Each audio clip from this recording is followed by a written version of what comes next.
Hello. Hello, gentle Wednesday folk. Hello. Won't it be fun to just hang out? Quiet day today. Thought I would just join the group, spend a little time online.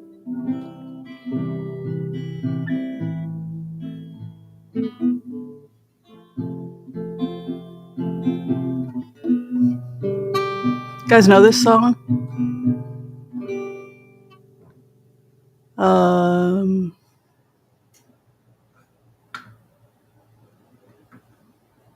Auto scroll. They do have auto scroll.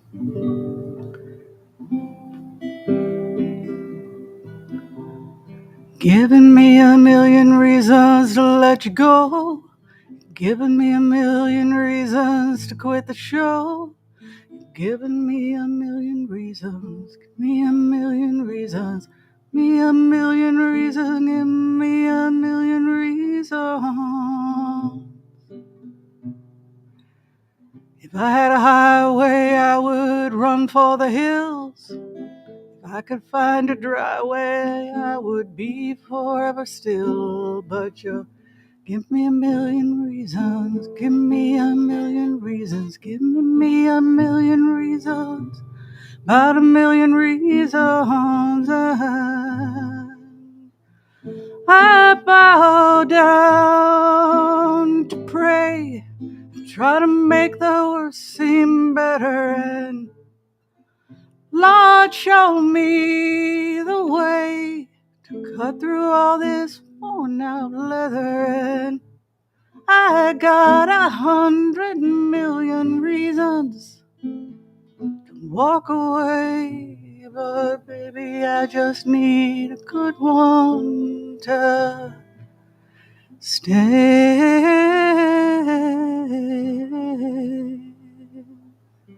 Head stuck in a cycle, I look off and I stare. It's like that I've stopped breathing, but I'm completely unaware. Give me a million reasons, give me a million reasons, give me a million reasons. About a million reasons. If I say something that you might even mean, it's hard to fathom which parts I should believe. 'Cause you give me a million reasons, give me a million reasons, give me a million reasons, about a million reasons.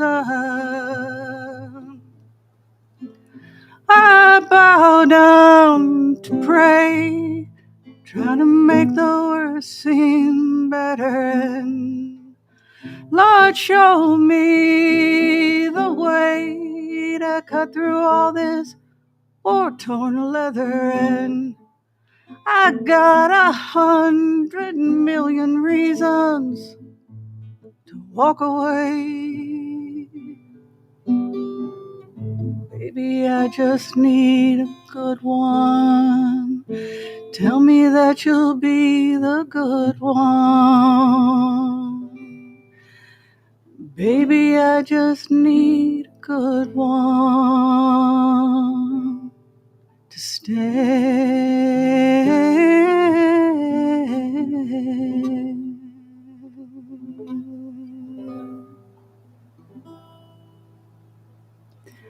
Thank you.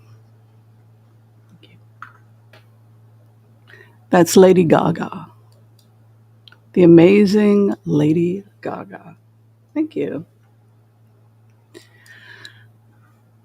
Well, we're together again, you and I. Oh my goodness, look at all the beautiful people here.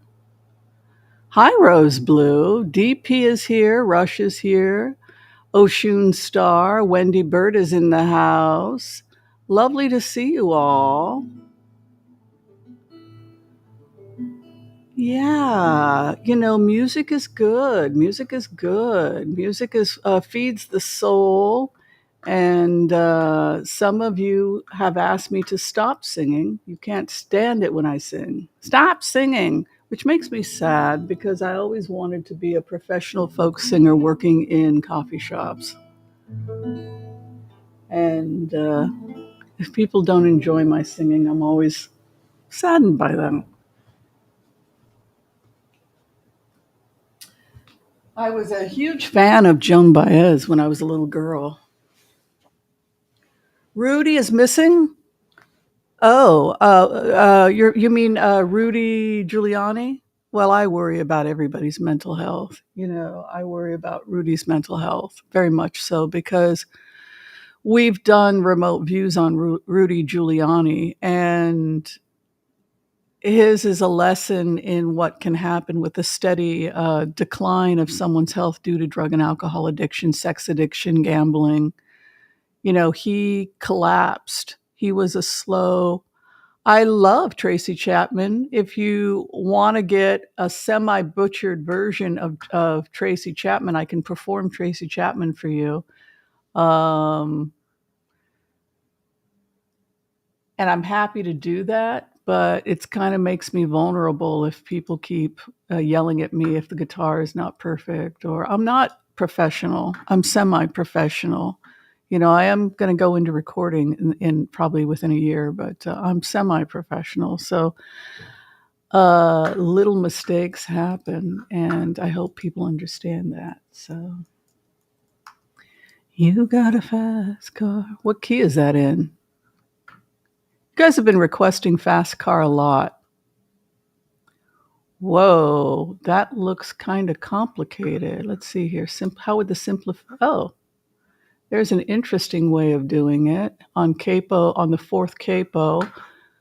Um, then we've got this version. Which version did I do? I love what's her name? Yeah, I really love that song. Giving me a million reasons to let you go, and giving me a million reasons. Fast Car. Do I have that one? Okay, version 3 is the most popular. Doesn't look like it's that complicated, actually. Okay, does it require a capo? Yes, capo on 2, on the second. This is a very simple, not a professional singer's version of Fast Car. Okay, not a professional guitar player.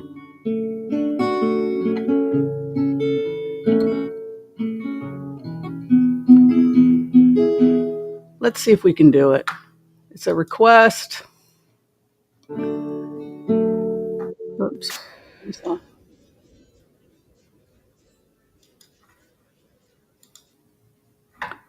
Okay.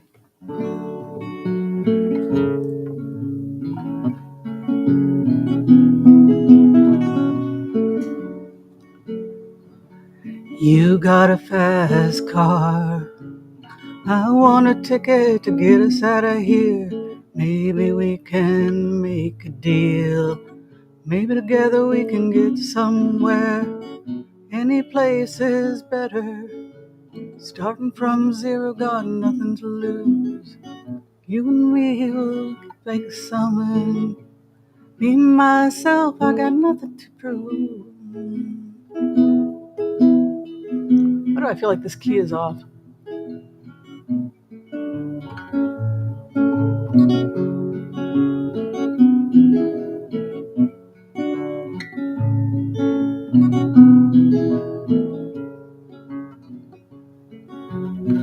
You got a fast car. I got a plan to get us out of here. Been working at a convenience store. Managed to save. I feel like I want to go higher. You mind if I go higher?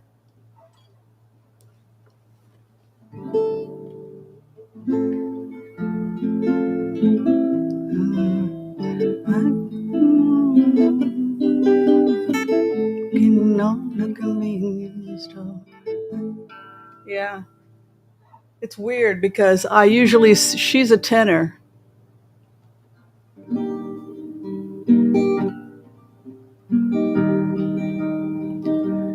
You got a fast car. I want a ticket to get it anywhere. Maybe we can make a deal.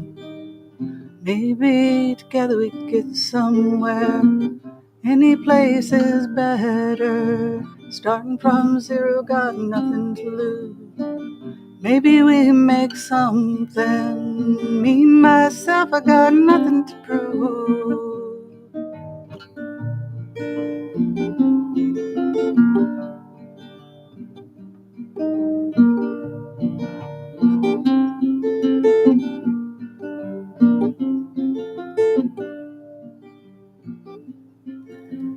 You got a fast car, I got a plan to get us out of here. Been working on a convenience store. Managed to save a little bit of money. Won't have to drive too far across the border and into the city. You and I can both get jobs and finally see what it means to be living.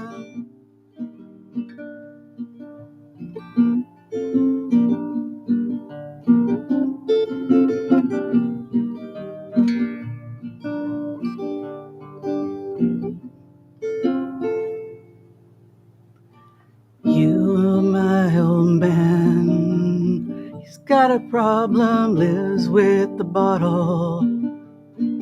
That's the way it is. He says his body's too old for working. His body's too young to look like his. My mama went off and left him. Wanted more to life than he could give. I said, somebody's got to take care of him. So I quit school and that's what I did.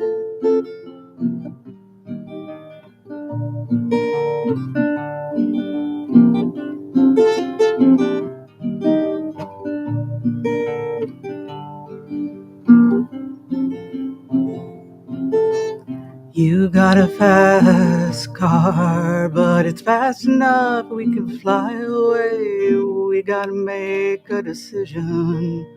Leave tonight or live and die this way.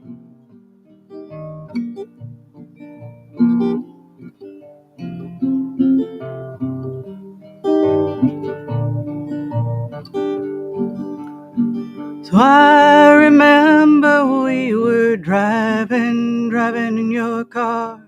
Speed so fast, I felt like I was drunk. City lights lay out before, arms felt nice wrapped around my shoulder, and I had a feeling that I belonged. I had a feeling that I could be someone, be someone, be someone.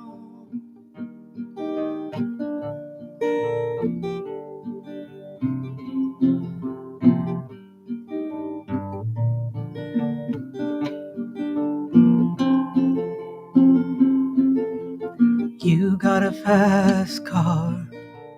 We got cruising, entertain ourselves. You still ain't got a job. I work in the market as checkout girl. I know things will get better. You'll find work and I'll get promoted. We'll move out of the shelter, buy a big house and live in the suburbs.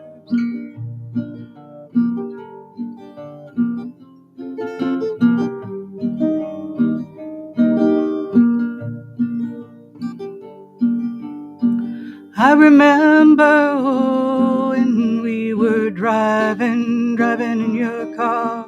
Speed so fast I felt like I was drunk, and city lights lay out before, and your arms were nice wrapped around my shoulder, and I had a feeling that I belonged, and I had a feeling that I could be someone, be someone, be someone.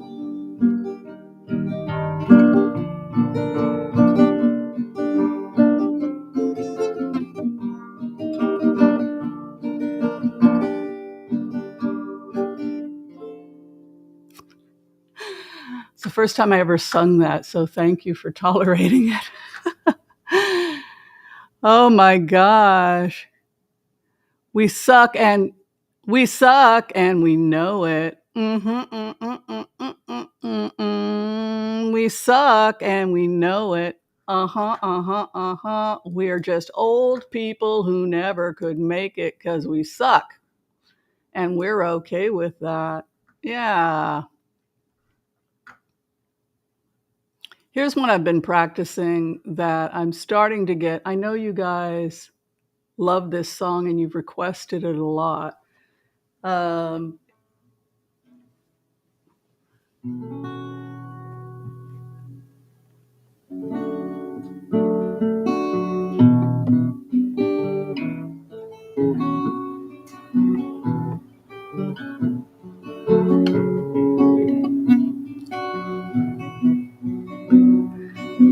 Fill up my senses like a night in a forest, like a mountain in springtime, like a walk in the rain, like a storm in the desert, like a sleepy blue ocean. You fill up my senses. Come fill me again. Come let me love you. Let me give my life to you. Let me drown in your laughter. Let me die in your arms. Let me lay down beside you. Let me always be.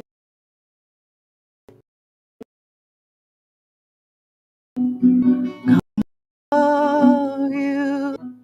Come love me again. You fill up my senses like a night in a forest, like a mountain in springtime, like a walk in the rain, like a storm in the desert, like a sleepy blue ocean. You fill up my senses. Come fill me again.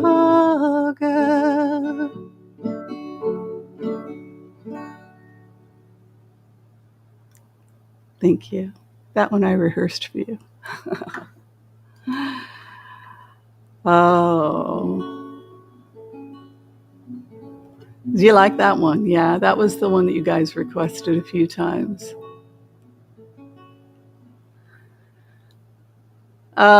We came up with that band. Oh, I think we should keep it, Wendy. But it should be we suck and we have no dignity.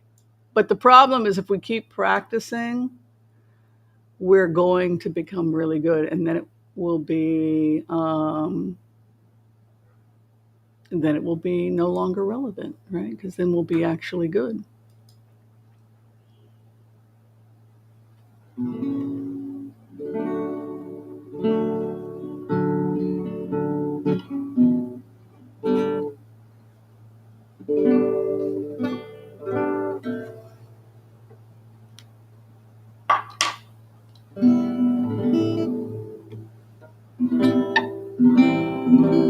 Guys like Carole King?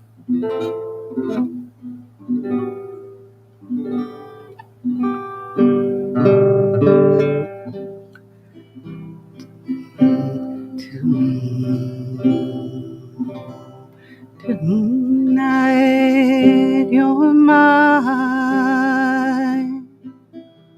completely.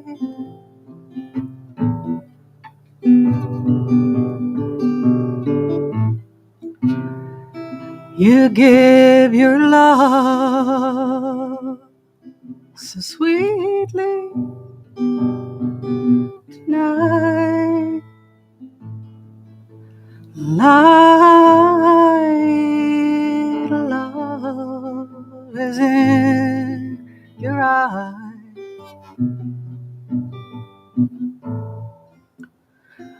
Will you still love me tomorrow?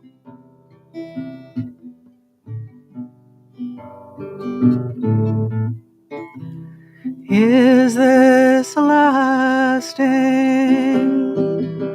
treasure?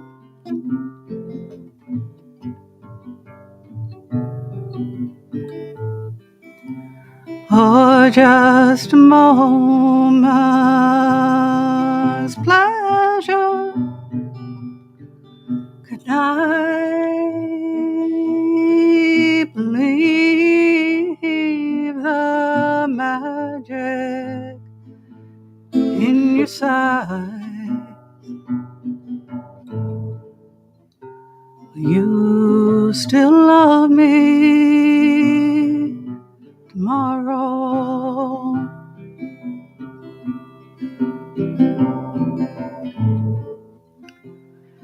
Tonight with words. Oh, that's a high key. I should have done this different. Spoken. Oh, it's so pretty, but it's not in my key, my loves. I'm going to have to switch this out for you. I knew I couldn't pull that off.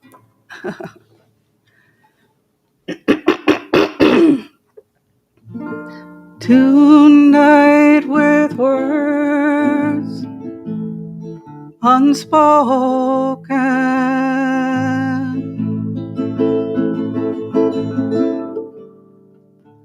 you say I am the only one.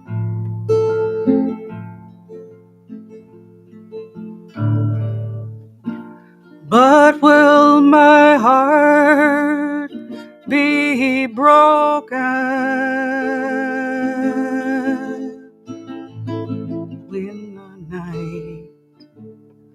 when the night meets the morning sun?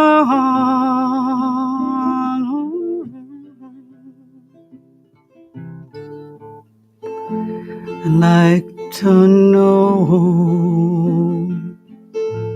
your love.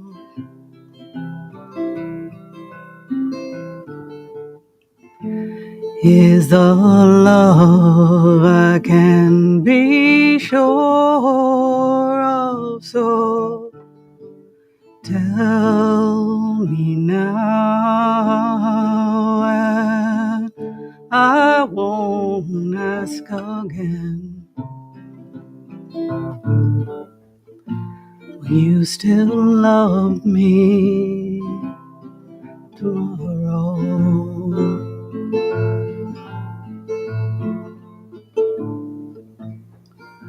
Will you still love me tomorrow?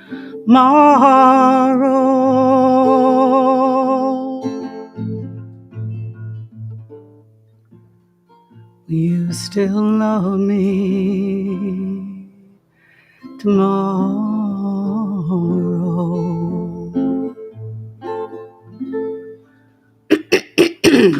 Ah.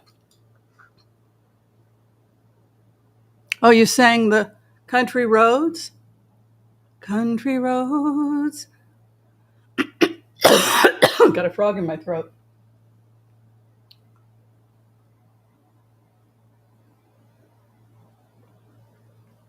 Oh, thank you.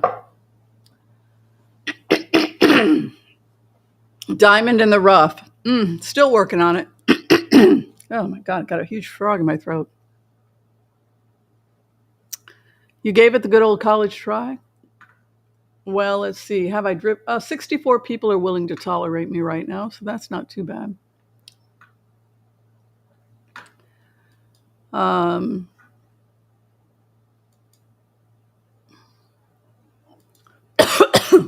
I hate it when I get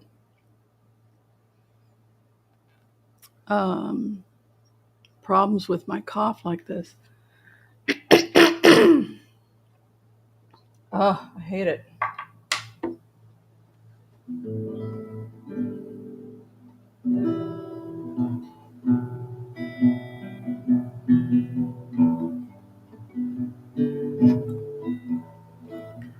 You with your sad eyes.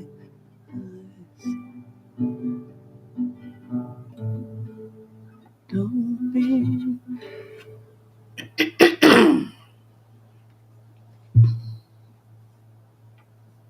Let's see if I can do it on the 5th, 4th or the 5th.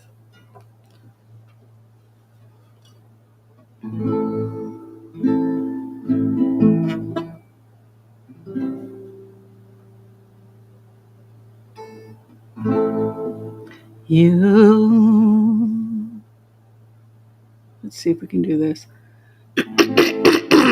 My throat is so clogged up.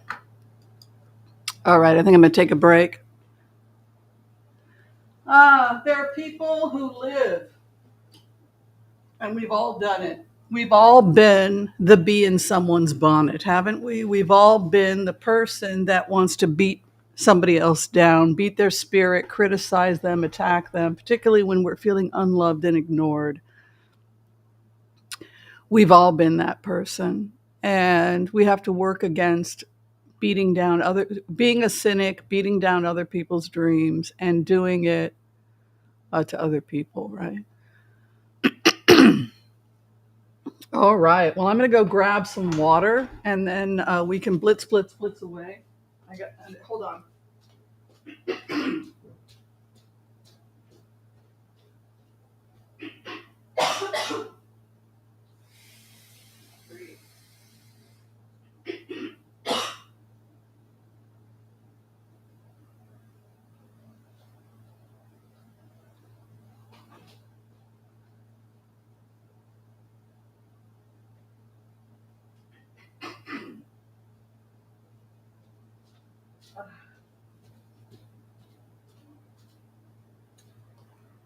Oh my goodness. Let me go ahead and say hi to everybody. Thanks for hanging out with me. I thought I would, I'm cleaning my home. Let's talk about house cleaning for spring. Am I the only one that's doing this? Oh my gosh, there's so much cleaning to do.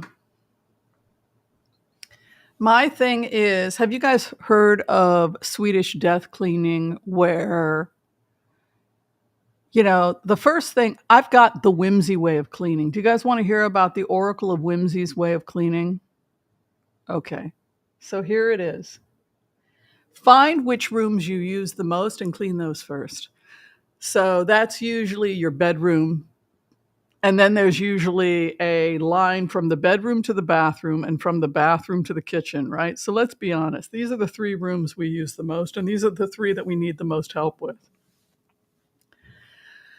So I'm working on my living room, and, well, I guess this would be my bedroom.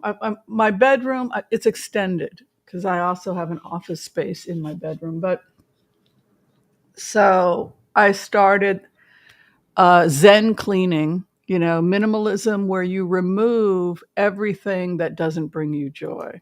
So minimalism is this idea in Zen is that cleaning is supposed to free your mind up. So it's a totally different way of looking at cleaning one's house, right? So, sorry, I got a frog in my throat. It's driving me crazy. Do you ever get those and you can't get rid of them? So annoying. Anyway, so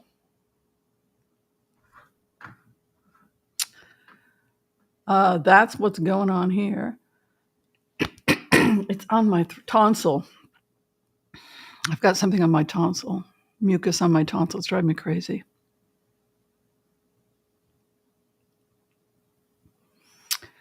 Anyway, so minimalism is this idea in Zen that space, how does the space make you feel? How does your bedroom make you feel? Are you aware of how the colors are affecting you? Are you aware of how the room is making you feel emotionally?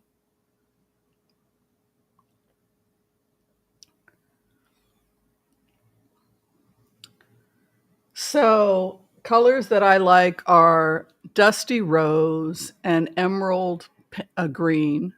And I use those colors a lot in my design. So What I do is you put everything in bags and boxes and you hide them. So the fastest way to clean is to take big garbage bags and big boxes and throw everything that you aren't using into bags and boxes and disappear it.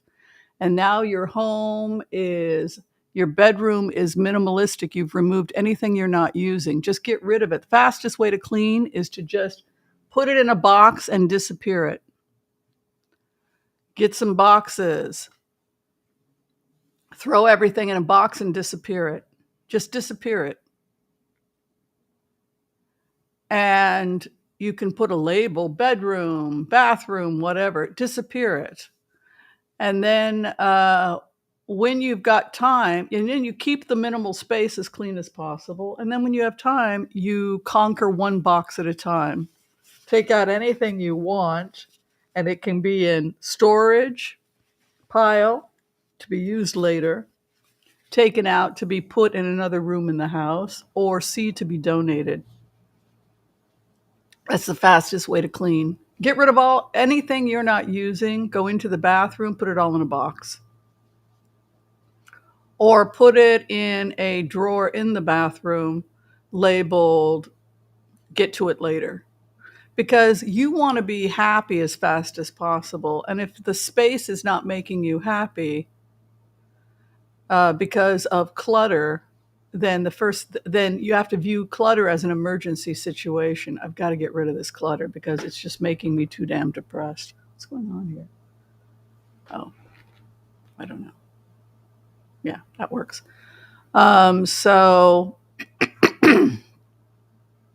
So that's what I'm doing. So anything that doesn't belong here, it's like, why are you here? Why is this sitting? That stuff drives me crazy. Like, why is this object here? Does it belong here? Like, the less we have, the better. But then also, like, the next thing I'm conquering today is the bathroom. And they say the bathroom is really important because people are vulnerable and they want to feel safe and comfortable and relaxed in the bathroom. So I'm thinking of creating like a forest scene in the bathroom. If I could financially afford to do so, I would bring in those Japanese toilets. And then the sound of the jungle, and then I would bring in the bamboo. I've got bamboo and shade plants that I can put in the bathroom. Yeah. And Swedish death cleaning, whereas I called it Swedish death. I called it something even more morbid. But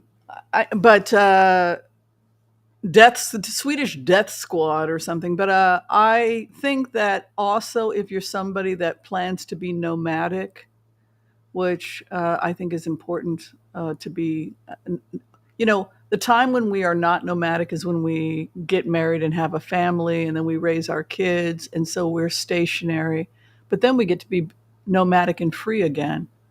Right. So that's cool. Did I do that right? Yeah. So that's what I'm doing. And I'm starting to, even in your kitchen, go through your kitchen and is it broken? Is it a broken cup? Is it a broken dish? Is it Cuisinart? Are you really using this? Just get rid of it or put it in a box and say, I can't deal with this. It's okay to put things in a box and say, I can't handle it right now. You know? So Ishiko has a question about the portrait of Charles. Did everybody see this? This is another thing people are complaining about. Somebody said, I unsubscribed because you went crazy on Israel. Guess the person doesn't realize I'm an Israeli. You don't know what you're talking about. Okay, fine. I'm an Israeli who just got back from Israel. Who doesn't know what you're talking about. All right, whatever. So people are attacking me about that, even though I'm probably the reader that knows the most about the subject. And then the other thing I've been attacked about, the singing. Stop singing, even though I want to be a folk singer. it just gets to you after a while where people just don't want to do YouTube because they get attacked too much. And they get attacked by stupid people that don't know what they're talking about all the time. So it takes some real guts to put yourself out there on YouTube because it's just us regular people. And I think YouTube does a lot to protect us, but it still can be difficult.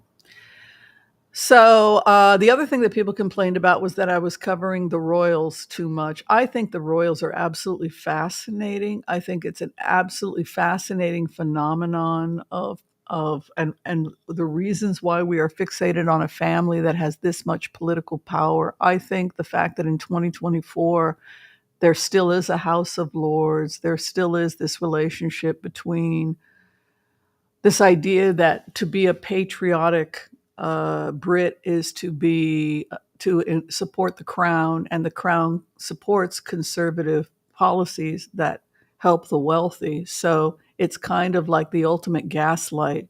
If you protect your family, you are being unpatriotic. And so the patriotic thing to do is to live in abject poverty, supporting the interest of the wealthy. So I think it's the ultimate mind screw.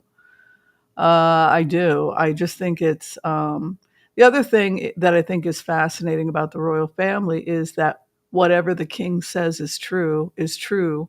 And to be so hungry to be around power and to be so desperate to have the king's approval that you don't say that the emperor wears no clothing. You say, yes, the dress looks marvelous. And then you harass anybody who says the king is naked. That whole phenomenon also fascinates me. Speaking truth to power, because they have so much power, fascinates me. All these things fascinate me as a person who does tarot reading, does YouTube. I just find the whole thing absolutely fascinating. And many Americans don't because they're not royal watchers. But I find it fast, and I think that part of that is because I lived in Britain for a while. I lived in Europe for a while, and I just think it's fascinating. What do I think that it meant? Well, the royal color is red, right? Royal red, and this is why the princes have to be married in royal red, right? So because red is the symbol of Britain. So this was a bone of contention for William. He didn't want to wear red. He couldn't stand the color red. Red is a girl's color, he thought. He wanted to wear a boy's color, blue. And it became this huge. He was miserable wearing that outfit on his wedding day. It was not what he wanted. But red is the color of Britain, of the monarchy. Now, some would argue that it's the color of blood, particularly if you're looking at the time of Queen Victoria, the scramble of 1844 when they took Nigeria, and the British formally said, well, now we own Nigeria, going into another people's area and saying it's ours now. And they wanted to get as much territory as possible. India, Nigeria, parts of the Boer War, right? Wasn't that the Dutch and scrambling to get control over these lands because they were profitable and because of trade, etc. So when you look at it from that perspective, a lot of very fascinating things are happening. And I think as an anthropologist, it's just fascinating because it looks like Charles is drenched in blood. And, people can't help but to think, is it the red because that's the color of Britain, their symbol, or is it the bloody history of his family? All the wars that were fought from Victoria, even before Victoria, right? I think he thinks it's hideous and embarrassing. How could you not be offended? Has everybody seen the portrait of King Charles? Let's just put it out there for people to talk about. Because, not everyone is going to agree with us, right? Some people are going to say, no, it was a very nice portrait. It's the proud colors of the monarchy, and um, he did the entire thing in the colors of the monarchy. But and of course, Prince Charles has to act like he's genuinely fascinated by it. But people say it's rather gruesome. I mean, you can see the almost like the dirty hands, the siege of Africa, the Boer War, India, promoting hegemony, getting the natives to kill one another like they did in India, like they did in Palestine. When Palestine was Turkey, I don't know, people know that it was actually Turkey. People got along a lot better. But then when the British royal family got into Palestine, they did what they always do, which is getting everybody to kill each other. So a lot of the problems we're having right now can be traced back to the British occupation of Palestine. You can see also with the eyes, they're just black. He made them like the blackest eyes. You don't see them as blue, which is the color of his eyes. Instead, he chose these black, sinister. Also, the artist looks genuinely afraid of King Charles. I mean, if you look at the painter,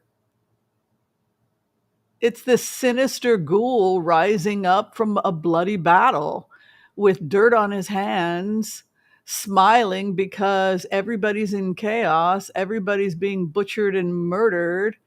And he rises from the dirt and the ashes, the person who's responsible for all of it. You can see that little butterfly. He's going to transform this bloodbath into what exactly?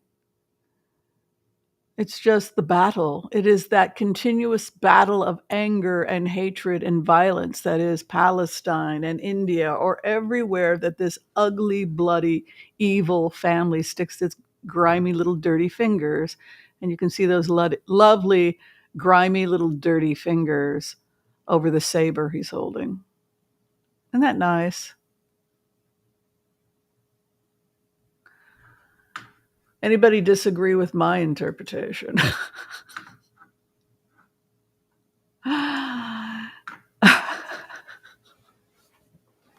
Somebody said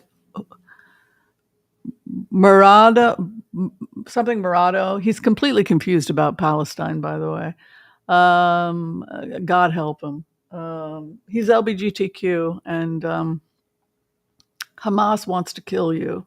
Somebody should tell him that. Hamas wants to first put the rope around your neck and then throw you off the building. I mean, but he's funny as hell. Rob Murado, whatever his name is. He's a gay Muslim, so it's a challenge for him, right? But he called it Camilla's tampon. So that's it. King Charles has what he's always wanted to be Camilla, Queen Camilla's tampon. So now so that was how Marathi interpreted it. Yeah. Marathi should live in Israel, because in Israel you can be gay and Muslim, but we're the only country in the Middle East where you can be gay and Muslim. By the way, is Israel. I know things change, right? Things change.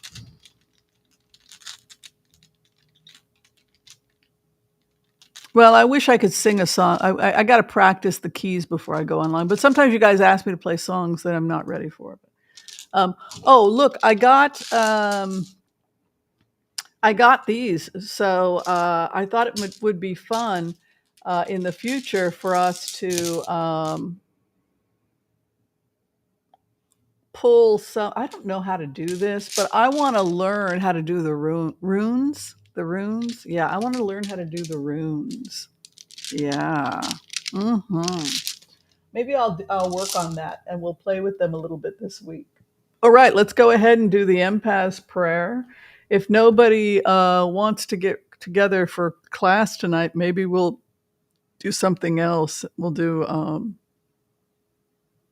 don't know, psychic readings or something. I don't know, we'll figure it out. All right, let's do the empath prayer.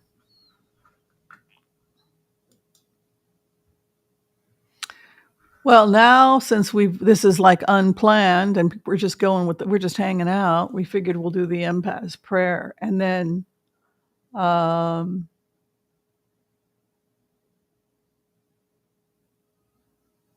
yeah, drink water, that's true. Oh, your son loves the runes? I think the runes are fascinating. It's Odin, so it's more masculine energy, but I think it's okay for women to do it too. Yes, he said, I want to be your tampon. And then they came out with that song to make fun of him. I want to be your underwear. But people made fun of him with Donna Summer too. Did you guys ever see them imitating King Charles and Donna Summer making love when he was dating Donna Summer? King Charles dating Donna Summer. Did he date Donna Summer? He had a huge crush on her. Probably. I believe they had some kind of a love affair.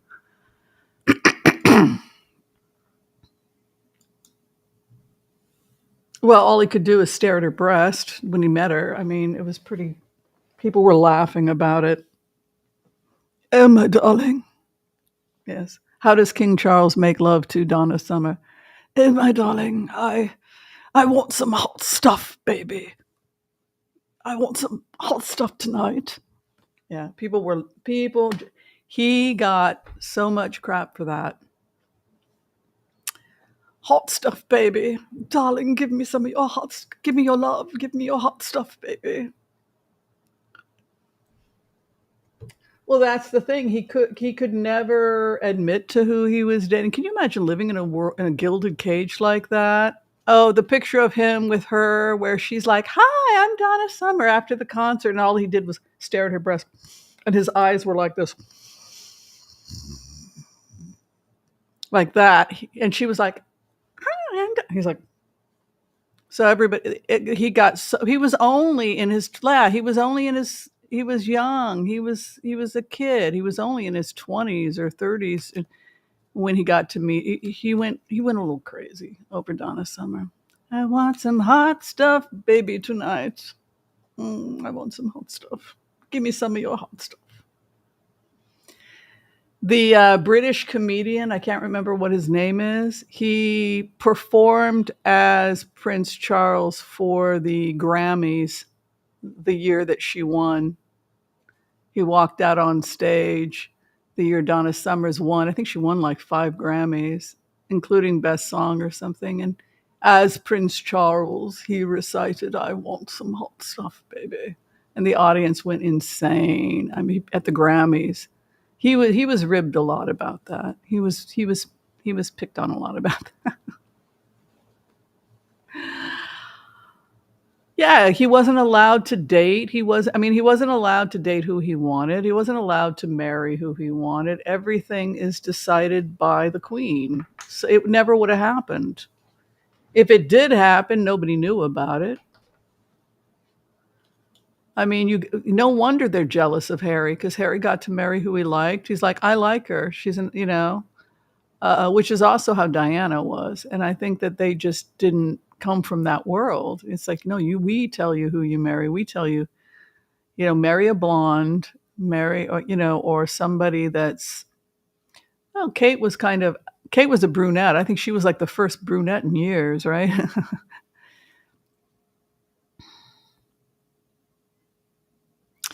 Nobody knows if they dated. They know he had a mad crush on her. The rumors are that they were together, but there were also rumors that he was with Barbra Streisand, that he had a love affair with Barbra Streisand.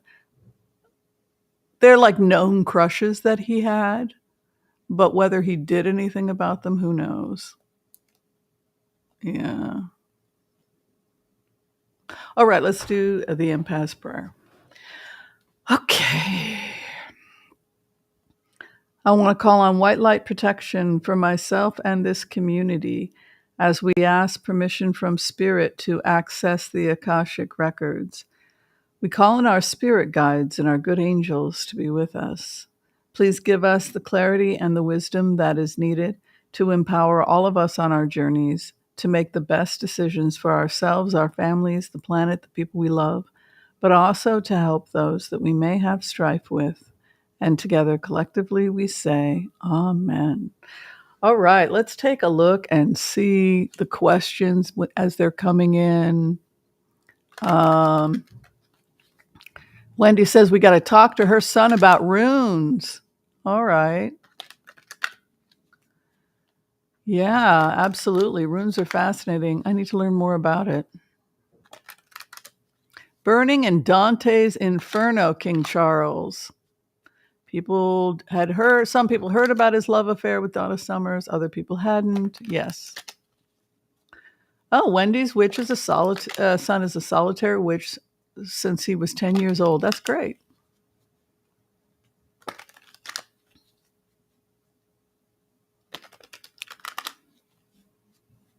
It's hard to go back to the cards. Yeah, it's hard to go back to the cards. Yeah.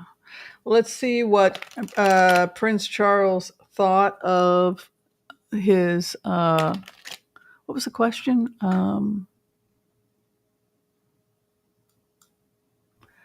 What was Charles' portrait artist thinking? We had to be aware of the symbolism. Well, again, red is the color of the monarchy. So what are you going to do? Let's take a look.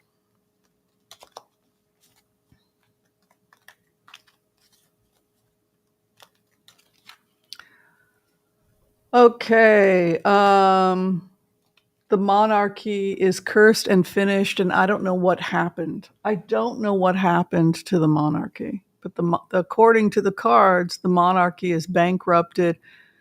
Maybe they got involved with Russian money, and then the money got tied up because of international courts closing those banks. But something happened. We know that they're under investigation because of their members were heavily involved in the Russian bank scandal, taking loans, etc. I think that Thomas Kingston is also going to be linked back to that. His investment firm was possibly heavily compromised. You can see here going in the future for the royal family is poverty. And the karma card is an inverted magician, which gets trickery, deception, the black arts, the dark arts. So I think, gosh, boy, Meghan is a powerful woman. I think that there are forces in the world that want to take down the monarchy because they see it as a colonial entity. And I think that to have a former colony like Nigeria give the finger to the royal family and declare Meghan princess of the Igbo tribe of whatever, it doesn't bode well for the future of the monarchy. The monarchy is being taken out from under them. The other thing is that they're so upset that the monarchy is now saying that no Commonwealth nations should invite Harry and Meghan or give them any rights or privileges or anything. We have to stop this trend. So you can imagine how that is going to go over in former colonies. The only thing that's going to happen is that as a result, the former colonies are now going to invite Harry and Meghan and give them even more awards and even more titles. Two of Swords, he refuses to accept things. King Charles, Two of Swords. His crossing card is his partnerships. So again, it has to do with international partnerships. He has to pay. Six of Pentacles is to pay people off. Foolish. He's going to have to make economic restitution. If he hopes to have any future with the outside world, he's going to have to make things right with Meghan. The truth is coming out about his monarchy. The other is stronger, his opposition. His hope and his fear, 6 of Cups, getting back to the old ways, 6 of Cups, if it can survive. And the final outcome is war, the King of Swords, the Ice King. They are going to be staunch in defending themselves because they feel like they gave their life to the good of Britain and the Commonwealth. So there's this kind of doubling down. It will end badly, heartbreak, if they do not make nice with Meghan. Again, they underestimated her. Boy, did they underestimate her. She's building her own kingdom that could be potentially as powerful as the Windsor Kingdom, with incredible financial and political clout internationally. Now that's a huge. They expected her to crawl away like a little actor and disappear while they all slapped each other on the shoulders as the vicious conservatives that they really are. But that didn't happen. Instead, the King of Swords has the 3 of Swords, the bloody heart, over him. He feels contained. They did it to themselves because the truth is coming out about what they did in the colonies, and the truth is coming out about how they treated Meghan and other people. You know, the way that they've held down people. Look, Britain is collapsing, and it's collapsing due to classism, and that's a good thing. All right, let's get to some more questions. Yes, dirty guy. His hands were dirty. The painting, it shows him dirty, as if he's rising from a battle, with black eyes from all the people that have died, because they promote hatred. They promoted having Arabs hate Jews. They promoted it. Look at all the terrible things the Jews are doing. Why don't you go kill them? Look at all the terrible things the Arabs are doing. Why don't you go kill them? Well, that doesn't make any sense. We're cousins, Muslims, and we're related. You know, we're related. Yeah, but do it anyway. Um,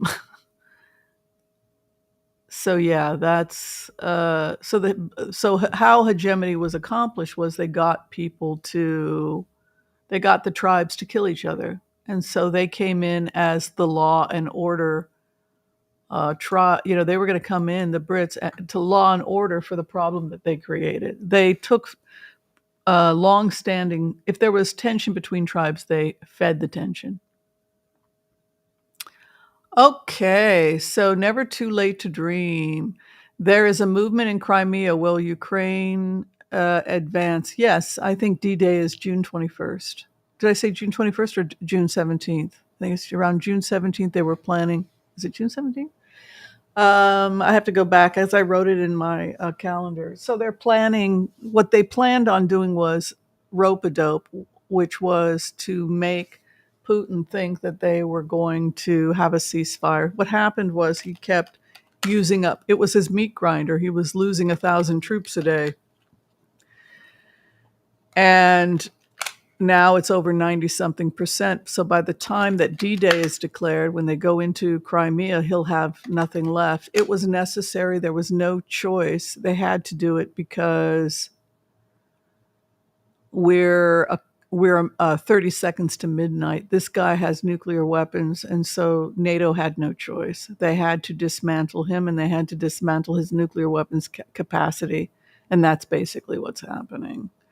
But of course, you don't want to freak people out. Oh my God, relax. You keep telling people to relax, but MI6 and everybody else is plenty nervous. You also have people inside the Russian army that are demolishing and destroying things and passing information. They are working very hard to block Russia's advancement in Ukraine. Let's take a look. Also, student protest in Georgia, because if Georgia is pro-Russian, then they can begin taking more soldiers from Georgia. Because they've run out of, they don't have enough soldiers in Russia, so they can start taking them out of Georgia. They're half a step away from mandatory draft of Georgians with these new votes in parliament in Georgia. And so that is why you see the student, well, we saw that coming. Because May, June is when they graduate. And then from there, they have to report to duty, which is basically suicide. All right, Crimea.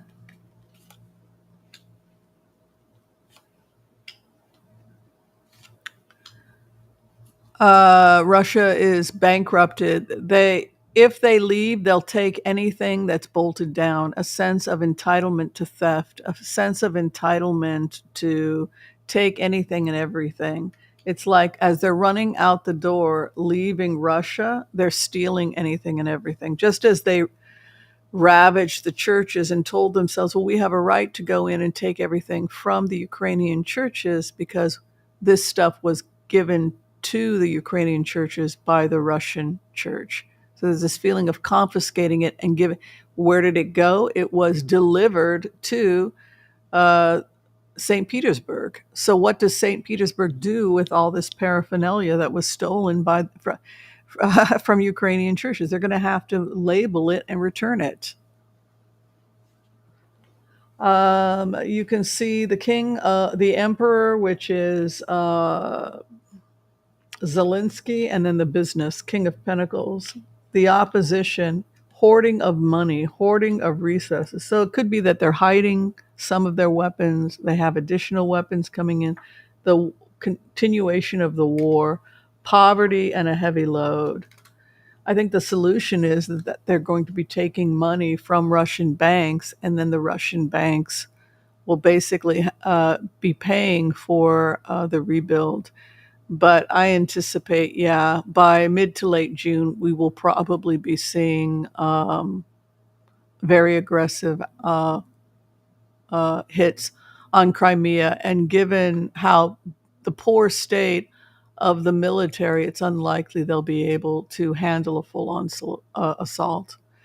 I long for Australia to get rid of the British monarch as our head state. We won't be easy as our constitution will have to be changed by a referendum. Yeah, very true. And they're a huge hit in Australia, which is why it would be hard for conservatives to stay in power in that part of the world if you had that kind of separation from the crown.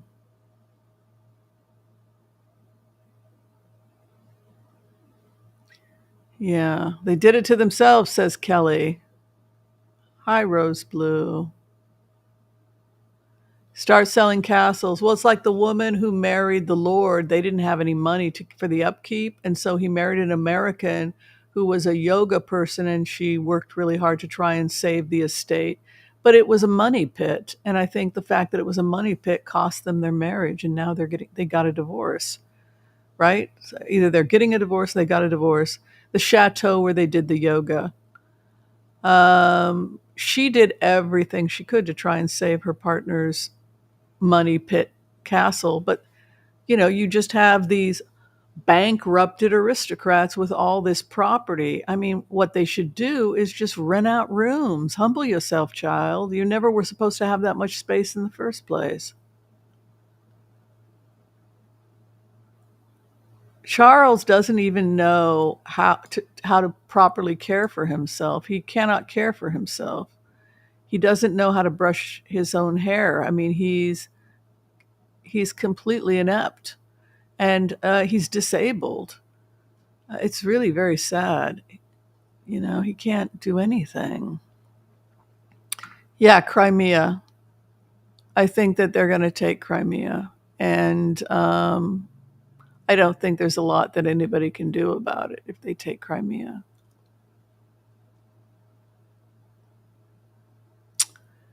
Yep. Have you guys been watching the trial at all? I know we have a day off from the trial.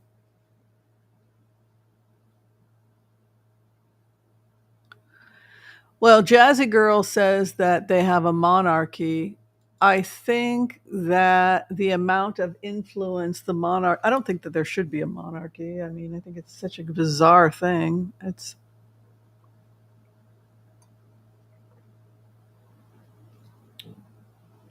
so, anyway, who knows? The Quran mentions Mother Mary in a respectful way. Well, that's good.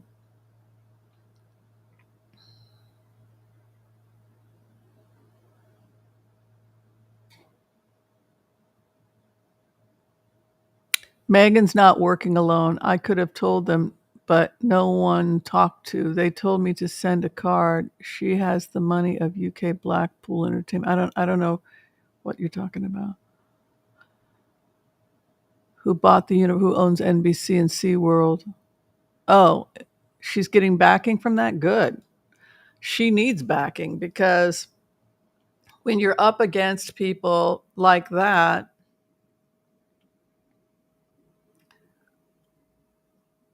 I grew up a lot the last few years because I used to be somebody that could get scapegoated a lot, in my relationships with men, etc. A lot of people thought that they could treat me any way they liked, right? So when if people grow up where you don't know how to protect and defend yourself, you just accept the fact that, well, I guess I'm going to be a victim again, right? So when you have somebody like Megan coming in who fights and people are saying, no, just let it go. And she keeps fighting and she's dragging people into court. I think that is the better way to be. Because if you keep walking away, the only thing that happens is the monsters get bigger.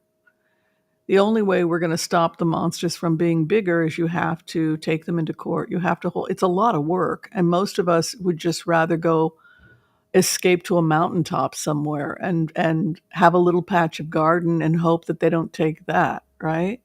That's how most human beings respond to bullies.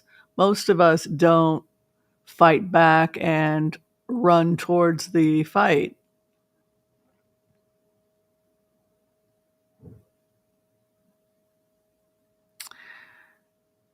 Yeah, the yoga. You guys know about the yoga place? I don't know. It was yoga in the castle. Yes, yoga in the castle. For those people who want to have yoga in the castle. But it wasn't sustainable. Yoga in a British castle. Yeah.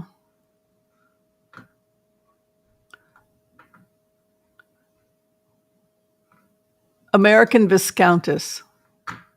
That was their channel. Do you guys remember this? Am I the only one who watches this stuff?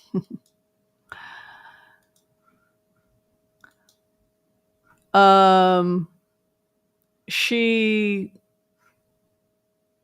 11 days ago, how these spectacular castle gardens, which Stanley home? Oh, I hope they're still staying together because they were talking about getting a divorce, but it looks like as of oh, she did. She got a little Italian house, new kitchen reveal. I'm in heaven. Well, how these spectacular castle gardens have changed throughout history. Okay, so she's covering the Varys, the most famous queen imprisoned. Yes, well, we all know how that goes. It sounds to me like she's doing a different type of documentary now. I mean, she's doing more uh, inside England's homes, etc. But if you go to the original popular videos, um, How I Met My Viscount, My Life Marrying into the British Aristocracy. The problem is that the Montague family terror is absolutely stunning. Yeah. So,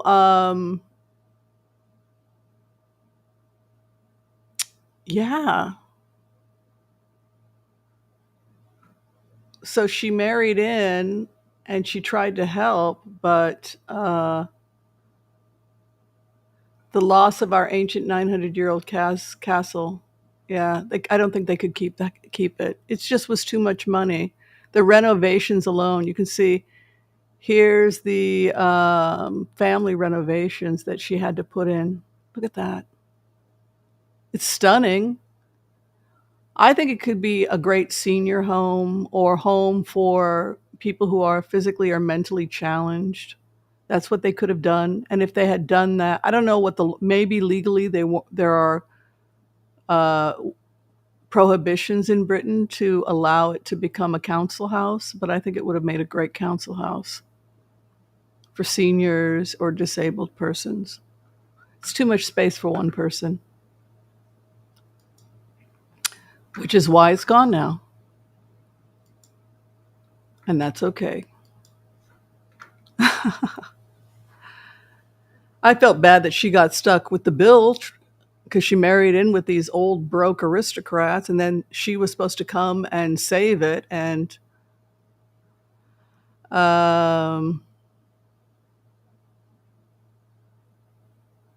you need to hear about not running from bullies. Yeah, it's important not to run from bullies. And Megan is teaching that if you don't turn around and face the bully and hold them accountable, you're only going to make things worse for yourself and for everybody else. We saw that with Donald Trump. Nobody turned around and took the weapon away.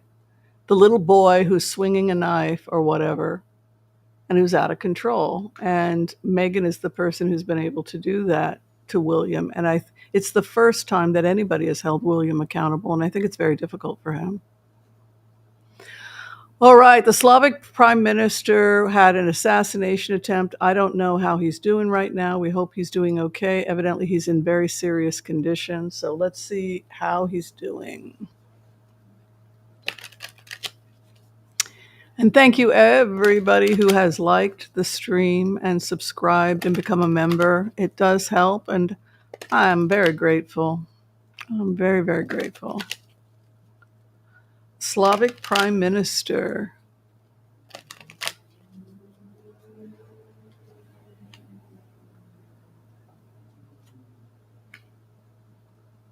It's a stark reminder. It's a stark reminder that Slovakia cannot be naive. We cannot be naive that we were a former part of the Soviet Union and that there are people inside Slovakia that do not want us to be an independent country. And we can no longer be naive and pretend that this is not happening at our door. And now Slovakia has to come out of their denial about the fact that we are at war with Russia. So we have this Seven of Wands coming in, which is to defend your territory or defend your space. Remember, for those of you who are learning the Tarot, always think about wands as establishing space or territory. It reminds me of gypsy dancing, right? When we study gypsy dancing and flamenco, when you study it, they say you should be able to do your dance on a board that's 24 24 by 20, 24 inches by 24 inches, or 2 feet by 2 feet, right? So you take that little board with you and you put it on the ground and you stomp on it really, really hard, and you make loud noise with your flamencos or whatever you're using, and you're saying my space, my space. You can have the rest of the world, but this is my space, right? And so if you're somebody who's been forced to move, right, a gypsy, then it's quite a statement, my space. This little piece of wood is my space, right? Stomping on the wood. Now, if you're looking at ancient ways of being a judge, they had a piece of wood and they had a rod, and they would beat the wood to get silence, right? Now we have just a little piece of wood as a judge, right? Seven of Wands is about borders, boundary, respect, and it's an aggressive Mars type of energy. So Seven of Wands is a desire to defend or protect their borders. They can no longer be naive about the fact that their borders are being threatened from within and from without, that there are people in their political realm, people in business that long for the days of being part of the Soviet Union. The opposition is war. Knight of Wands, again, wands are pushing forward, and it's coming in with that wand energy, which is Mars aggressive energy. So the first house in a blitz is the 7th, 8th, 9th, and 10th houses of a Celtic cross. So if you do a blitz, you're doing 4 cards, the 7th, 8th, 9th, and 10th. The 7th in a Celtic cross is one's immediate environment that the the person or persons find themselves in. And so when you go into the question of Equus 3333, how is he? Seven of Wands. He's defending himself and he's putting up defenses. And I think that's true for all of Slovakia, Equus. And then if you look at the opposition, the eighth house, what is happening to the other? Well, this war energy, right? This war energy pushing forward, hopes and fears hanging it up.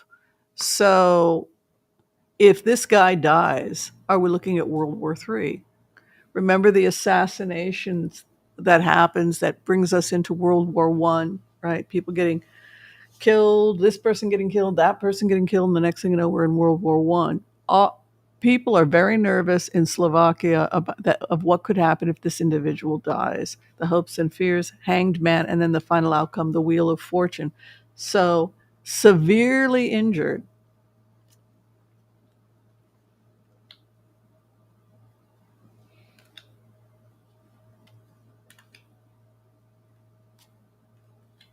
He could die from his injuries, in which case it would really create a potentially dangerous situation for Slovakia, even to the point of people wanting to go to war against Russia. It's going to make things very bad. You can see here 10 of Wands, a heavy load. Look at this. The opposition is with Biden, King of Cups. So we don't want Slovakia attacking Russia. We don't want anything crazy. I'll tell you, Biden is trying to do everything in his power to keep us from going to World War III. It's just like with Israel going into Rafah, they are 250 meters away from the entrance of the tunnels that are part of the Martyrs Mosque. They're 250 from the heart, from the aorta of the terrorist smuggling. Can you imagine 250 meters? And the world is saying, stop. But this is where the whole smuggling thing is going on. We're 250 meters away. If you do this thing, you will lose everything, Israel. But we're 250 meters. Stop now. Why? Because if you keep going, it's going to get linked back to high-ranking members of the Egyptian army, right? So everything is so tense right now. And we don't want war between Egypt and Israel. We don't want war between Slovakia and Russia. So who comes in? This is King of Cups, the great mediator, who tries to smooth everything out. Biden does not want this. This could go badly very quickly. People have nuclear weapons. Oh, Putin won't use them. Actually, he could. A man who's desperate and dying and has nothing to lose could do anything. And so I get why Biden is, but it's right. You got to calm yourselves. Calm down before we end up getting ourselves all blown up. This is a very tense situation. A new beginning is coming for Slovakia. This man could pass. Knight of Pentacles. Don't go half-cocked doing anything crazy. That would be, but at the same time, you see riots taking place in Georgia because they're worried that the draft is going to come to Georgia. I totally get that. Um, I'm really curious to see how Biden handles this because he's the great. If anyone's going to get us out of World War III, it's him. You know. The Netherlands has been disqualified from Eurovision for a minor thing. Was it in order set up because his song was the most popular? I don't know. Didn't Switzerland win? I was surprised when I lived in Europe how big a deal people take Eurovision. We don't know about it. We didn't know about it in America. And everybody watches it. It's almost as popular as World Cup, and it was something that I knew nothing about in America. But then when I lived in Europe and Israel, and everybody watches it, you know. We did Hurricane this year. Israel did good. There was something about a disqualification in the, and yeah, they got disqualified. No, it had something to do with technical. Didn't they apply wrong or something? Yeah, they were upset about it. Well, they can, now that they know the qualifications, they can go in next year and apply. There was an error or something in the qualification. An inverted page, an inverted hermit would, a mix up, a confusion, an error, the opposite of scholarship, the opposite of, yeah. All right. So rose blue is bringing up, yeah, eat less meat. Yeah. Or as those vegan guys say, just start with one vegan meal a week. But then they'll say, come on, Whimsy, give up dairy. Actually, I found some really good dairy substitutes. Yeah. And the older you get, uh, a whole food plant based diet, if you feel your protein's a little low, you can have one of those Ayurvedic eggs or organic milk or whatnot. I think it's not enough protein for me personally, so I do have to supplement. But I'm always proud if I can say, like, I went 3-4 days without eating meat or having any animal products. Take as little as you need um, to stay healthy. That's my feeling. Like if you say, "Well, I need some animal protein," I got to just get good quality and take what you need. It's not you don't necessarily have to be vegan. If you do, that's great.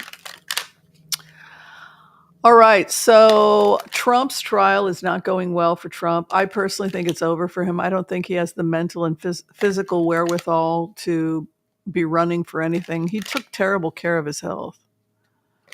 So let's just do a quick blitz on the trial with Trump, which I don't think is working that well. Justice is over the trial. I get this feeling that the judge is done with him and that there's a protocol and a way to behave in a courtroom, and he is not the exception to the rule.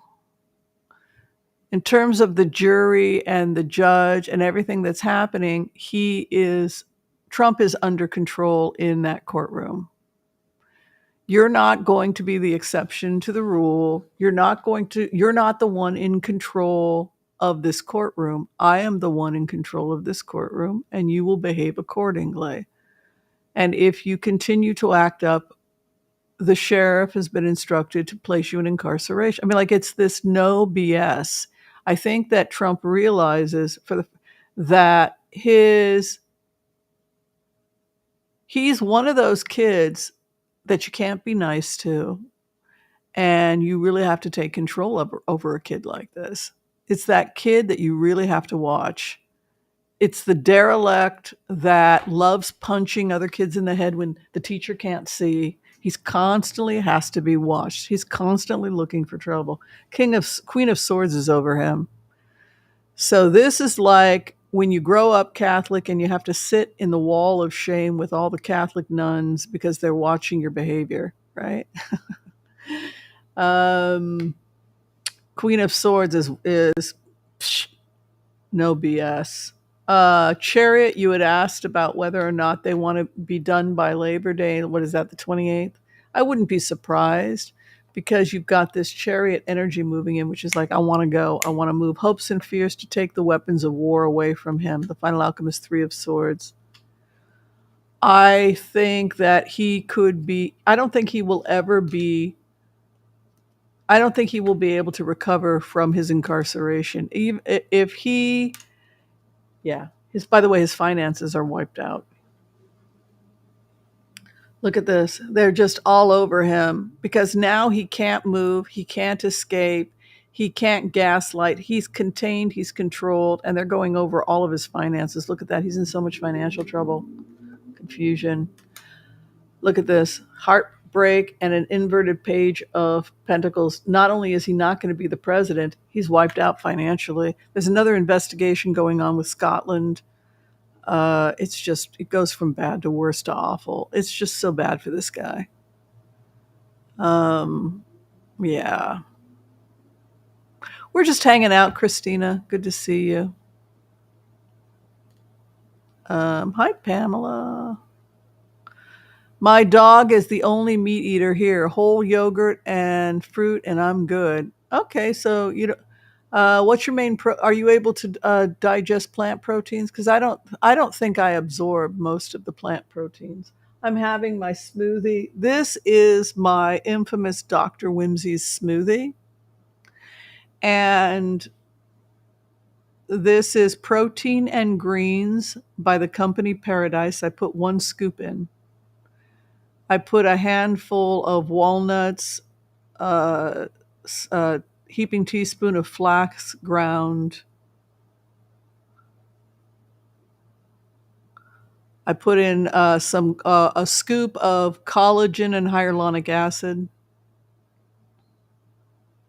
And then I put in some oat milk and some coconut milk. Organic coconut, yeah. Coconut milk water. My God, it's so delicious. The real organic coconut milk, as opposed to the canned stuff. Oh my God, so much better. It's also not as fatty. Anyway, so this is my power breakfast. And I recommend people have this. It's going to give you about 20, 30 grams of protein a day. But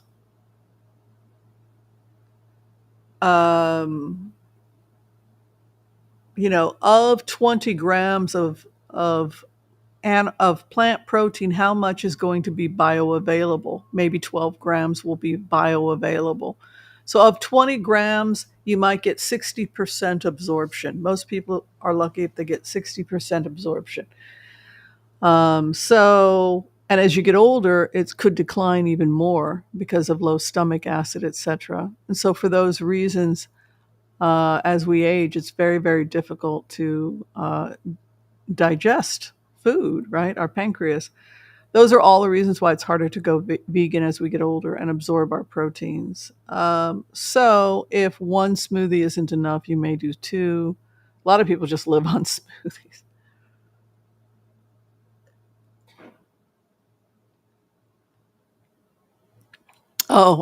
This one doesn't have, I don't think it has nuts. I just added walnuts, but you don't have to add walnuts. Chia. I just put walnuts in because they have omega, but flax and chia have omega also. So I put all my patients on this.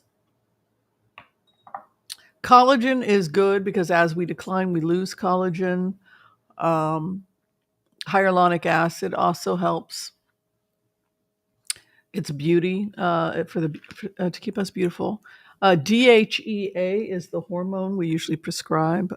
It can be used for us. You can buy it on Amazon. 25 milligrams a day is recommended for optimal health if you're postmenopausal. And just keeps your hormones. DHEA declines as we age. It can be a marker of one's age if your DHEA tanks. So, and then the multivitamin I'm using is a good multivitamin for women over 50. Yeah, and I do fish oil every day and vitamin D. People say it's expensive, but you know what's really expensive? Sickness. Having a stent placed for $250,000 versus spending an extra $50 a month to have a green smoothie. And yeah. Yeah, I think it is the start of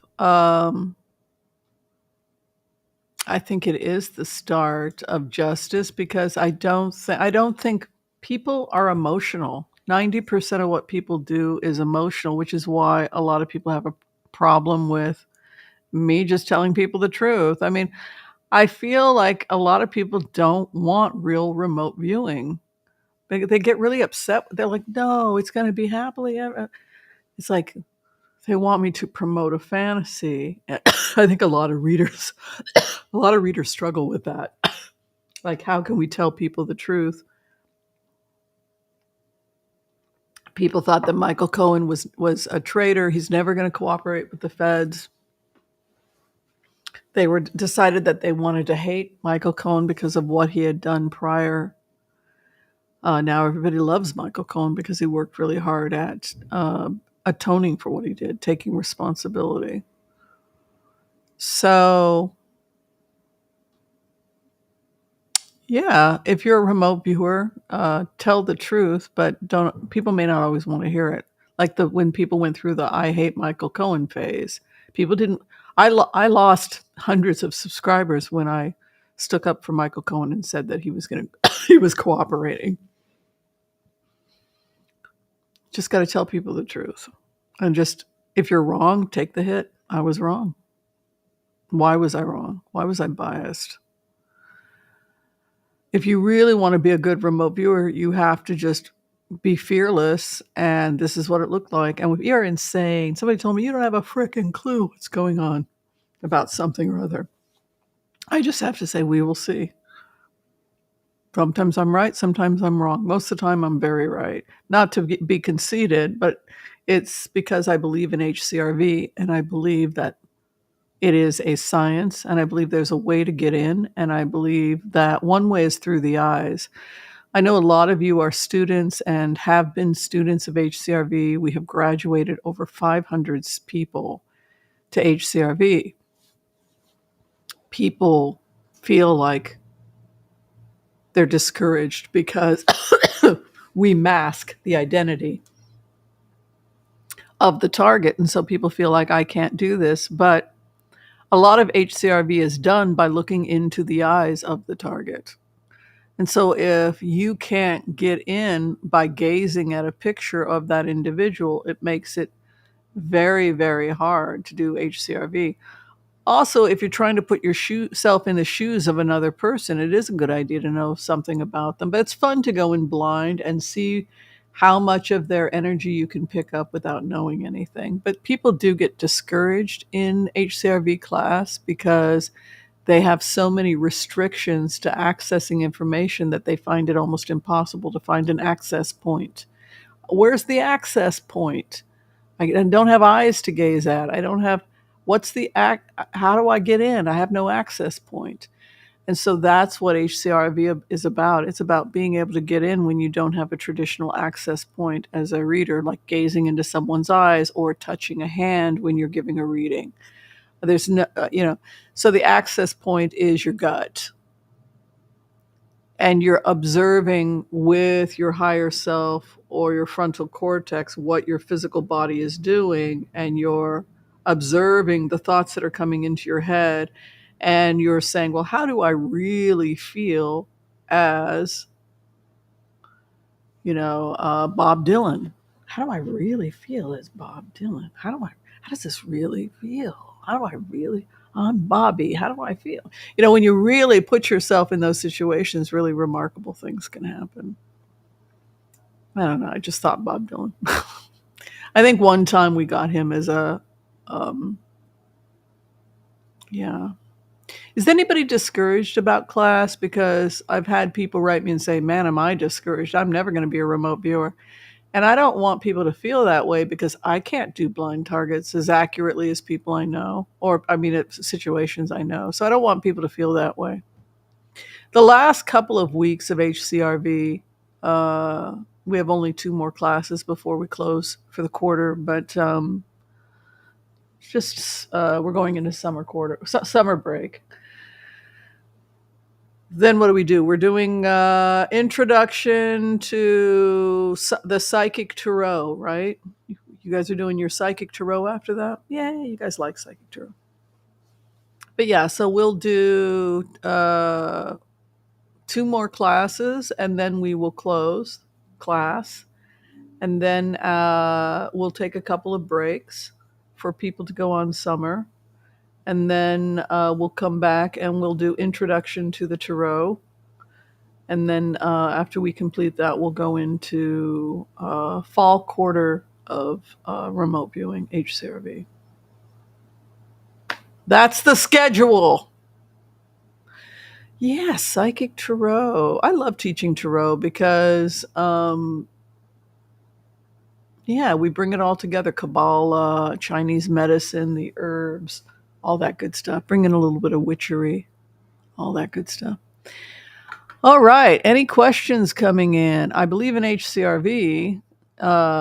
And when you get really good at HCRV, you can see things like you're reading a newspaper and it begins to drive you crazy because other people can't see it. It was like with Amber Heard. It was driving me crazy for an entire year because I could see the newspaper I was reading. You guys drove me nuts. That was the worst experience for me as a remote viewer. That was and then I found the person. Oh God! And then I went into a room where there was this wormy, oily little creature that was spouting hate, hate, hate. And I'm like, "It's you. You're the same person that was attacking Hillary Clinton. I found the source. I found the source. It's you." It was like this wormy, evil kind of. She's evil. She's a bitch. And I was like, "It's you. I see you." And it was Adam Waldman. Yeah, Adam Waldman. And when I saw that, I really freaked out. And then I was like screaming to anybody, "It's Adam Waldman, Adam Waldman, Adam Waldman is the propaganda guy. He's the guy that was meeting with Putin. Arrest him now." I freaked out. "It's Adam Waldman." I was surprised other people weren't as freaked out. There weren't more people screaming. Everyone has to know it's Adam Waldman. He's the guy. But other people were contacting me and saying, "Yeah, it's Adam Waldman." It's like, where's Waldo? Um, yeah, he's a really evil guy, Adam Waldman. He's really good at hating women. He's a short little shrimp guy who hates women. He hates women. And so he loves getting jobs. He loves to get hired by angry, wealthy men to destroy women. That's what Adam Waldman is good at. He just picks and attacks. And, he went after Meghan Markle. He went after Amber Heard. He went after Hillary Clinton. He gets paid to destroy women, powerful women. That's his job.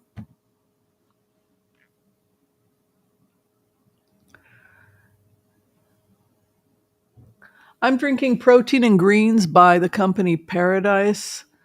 And I only do one scoop because I also do a small scoop of collagen and hyaluronic acid protein. I get everything on iherbs.com. And if you spend over $100, they give you free shipping. So I get a Protein and Greens by Paradise. Sometimes they offer you a $25 for two. I get that deal. $25 per thing because it's not that expensive. And then it lasts 30 days because I only use one scoop. Then I also get my hyaluronic collagen powder from them. And so I do one scoop of that, one scoop of that. I get some chia or ground flax, and then some frozen berries, and then whatever milk you like. This is a combination of oat milk, which has polyphenols, which will lower your cholesterol. And also oat is good for anti-anxiety. So if you're feeling calm and after having oats, it's because oats have a sedative effect. Sedating? Is that a word? Effect on people. So yeah, that's how I swing. That's my breakfast. And with that, I try to, and then I do Thorn Research Women Over 50 multivitamin. I often will prescribe to my patients. If you want to come in for a reading, I do telemedicine with my patients. So I'll do 2 or 3 of those, of the Thorn Research Women Over 50. And then I will do a teaspoon or 2 of high EPA DHA Nordic Naturals fish oil. Protect your eyes if your eyes are feeling dried out and gooky. And then I do vitamin D, 25,000 international units every couple of days. That's my protocol for me. And then my overall diet is predominantly plant-based. Once in a while, I'll have a little chicken or a little fish. Yeah. Turkey. I like turkey. Pamela likes the remote viewing test. Okay. All right. Some people do, some people don't. Some people get frustrated because they like the eyes, they're not able to see the eyes. They gave me just global coordinates and the Eiffel Tower came in mind. Okay, how did you do? Yeah, so we give the blind course. Were you in our class? That's how we do it too. I think all of us teach pretty much the same way. Both the HCRV school and the conventional, I think, teach the same way. Yeah, because we're all doing the same thing. HCRV and remote viewing classical, they're not at war with each other. We're not warring schools. We tell people to go study with them, and then if you want to learn more of the empathy techniques, study with me, and then you can go back to. It's not this. We're not dueling schools or anything like. I think that I've seen people talk that teach those courses, and I think that it's good stuff. It's a little bit too pricey. I it's Ours is not for profit. It's only $9.99 a month, and the money goes to just maintain the channel.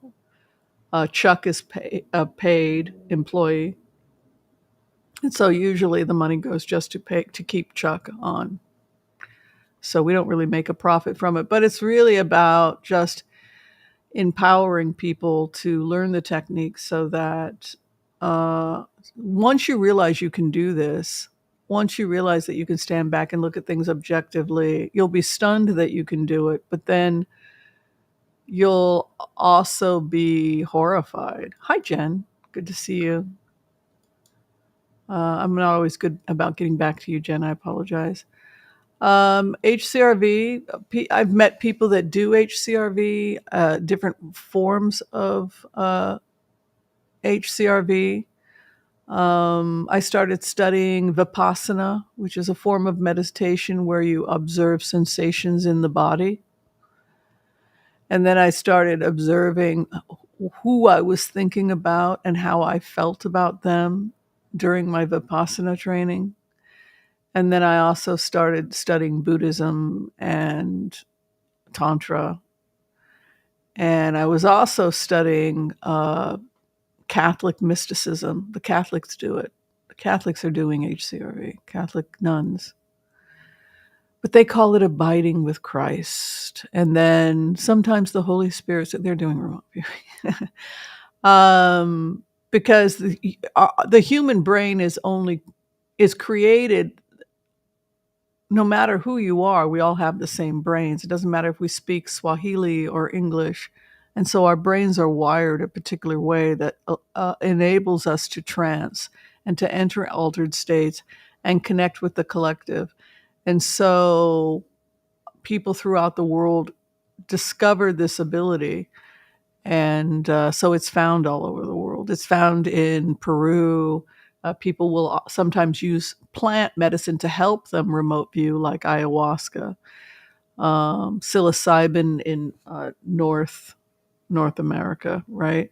These were medicines that were used by remote viewers to access information, not to get stoned and high and act like a fool, but to try and get out of your own bias and go above a situation and look at it objectively to help your tribe, your community, your patient.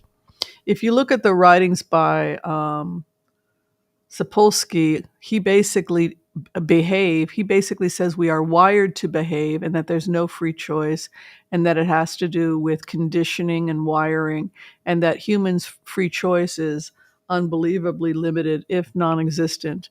That because of sensations and emotionalism in our upbringing, our behaviors and choices can be predicted, but that there is a way to rise above that, which is through meditation and to be able to step back and look at your own behavior objectively. And maybe then you can break out of this automaton way you're behaving.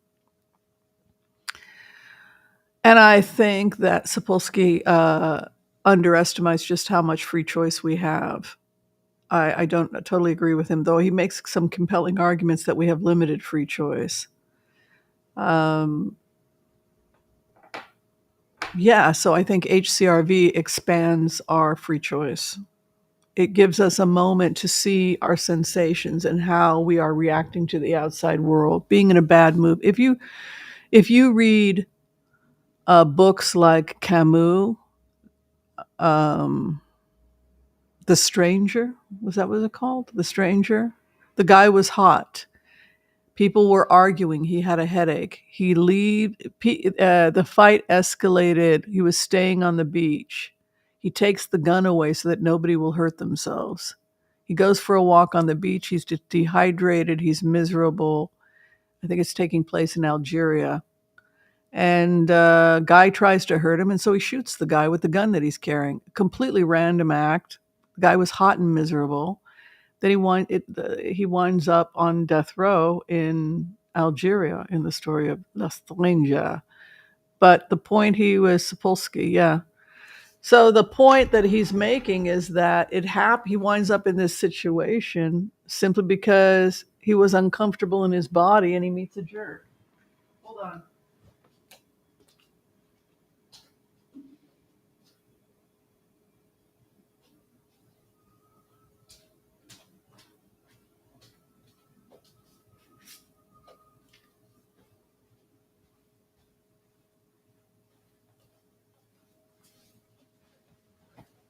So, Behave, a biology of humans at our best and worst, Robert Sapolsky, out of Berkeley.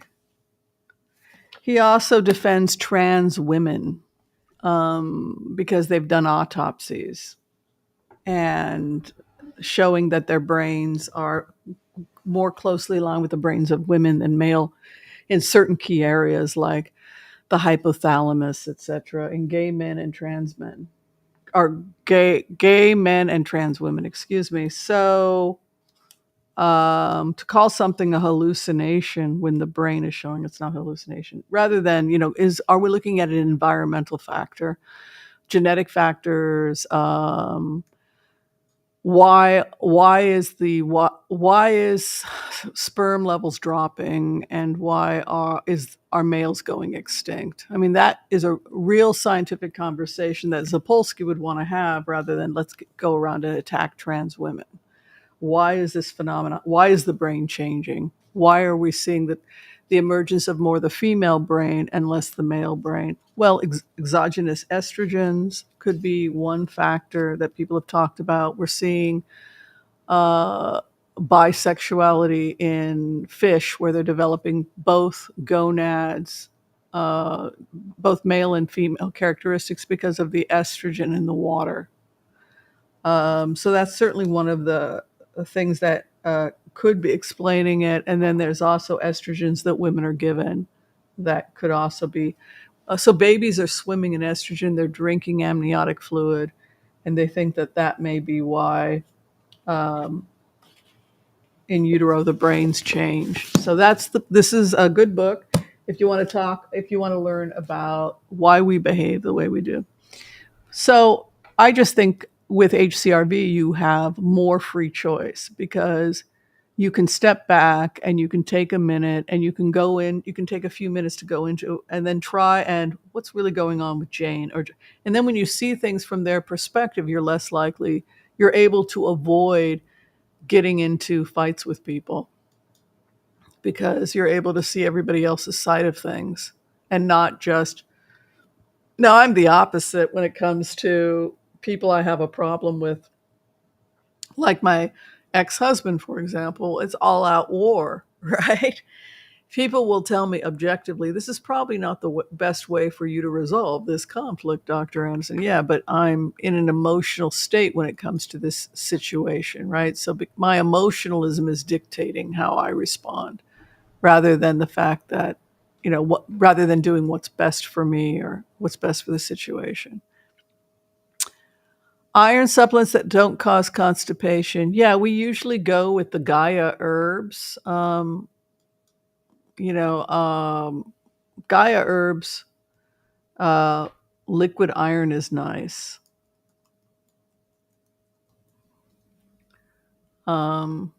It tastes good because it's made with curry leaves. So let's see, Gaia liquid iron. Let me see. Yeah, here we go. That's a little bit pricey, but if you're asking about, it does have a good bioavailability. A lot of doctors will either prescribe this The plant forest is definitely one that I like. I think it tastes good. It's made with curry leaves. Um, Gaia is a great company. It's Ayurvedic. The scientist that develops it is really awesome. Yeah. The other one that I like is I like the liquid iron that's put out by Florist. What is it? Flora Liquid Iron Supplement. What was the name of that company? Floristore or what's it called? Floridix. That's right. Floridix. Floridix is a good company, and a lot of people like the way it tastes. And these are vegan too, so you don't have to. You won't be having a lot of conflict with how you digest. If you're strict about your diet, you're not going to have any conflicts with this. So I'll show you a link to that. But this is pretty much what would be on my shelf when I was working in a pharmacy, in terms of what your selection would be if you came in with an iron deficiency. We have children when they go from nursing to solid food, we'll see a natural dip in the iron. This is something we expect as they learn to digest food. But if it gets too low, you can do child life. Integrative is also a good company. I usually will go with Floridix or I'll go with Gaia for the liquid.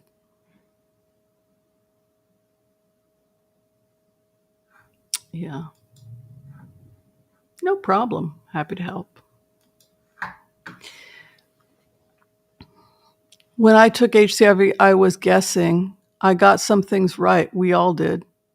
You were guessing? Are you sure you were guessing, Stephanie? Did you feel? Don't guess. Go with your gut. Do I feel sad? Do I feel happy? As I sit with this person, do I feel happy? How is this person making you feel? That's what we're interested in, the sensations in your body. How does this person make you feel? Atrazine in the water. Atrazine. Oh, is that a drug? Hi, Villaverta. Good to see you. Yeah, there's all kinds of crazy stuff in the water. Beans and rice are a great protein, but not everyone can. The bioavailability of plants, proteins, because of fiber and because of phytates, etc., the bioavailability is only at about 60% in someone with healthy digestion, which means 40% of the protein is going to be eliminated and not taken up. And so for that reason, some people have to take in animal protein. The most bioavailable is probably egg whites, but not everybody can do egg whites. But it has close to 100% bioavailability, raw egg white, which is why a lot of athletes will drink raw eggs. I think it's disgusting, but that is why. It's just a very bioavailable protein. And a lot of people who can't be vegan, and I understand they really want to be, and it's a source, they're just tormented by it because they really have moral problems. I totally get it. That's why I recommend getting Ayurvedic eggs and just going with a good dairy company, because not everybody can pull it off.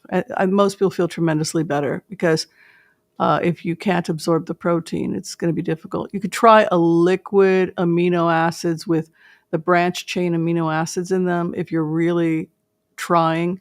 And some of the liquid branch amino acid stuff can really help if you are a vegan. So, and you're not going to have the phytate problems. So that would be like a branch chain amino acid supplement. And you can take it as a powder, and then it becomes liquid when you when you add. Oops, sorry, push the wrong thing. Sorry. So if you branch chain amino acids are helpful for building up muscle. If you get something like amino acids, here's a really good company, but look at the price on this: $60 for some branch chain amino acid. This is also certified hypoallergenic. But a scoop of that is going to give you those branch chain amino acids that you may be struggling not to get enough of with your current vegan diet. Let me see what else we've got going on here. Let me check shopping. Give you guys some other stuff if you're going vegan.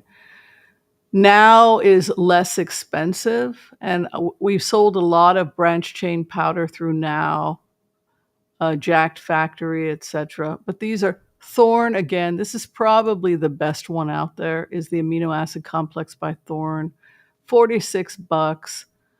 Again, these can be really pricey. You're getting, as opposed to say $12 for your amino acids that you're going to be getting from a company like Now. But unbelievably bioavailable. Another great way to get your protein up if you are a vegan and you're just not able to digest or absorb plant proteins. Pigeon peas. Oh, that sounds lovely. I make a lot of Indian food. I'm not a vegan. I'm omnivore. I'll eat whatever's put in front of me. I get weird about pork. Yes, I get freaked out about that. But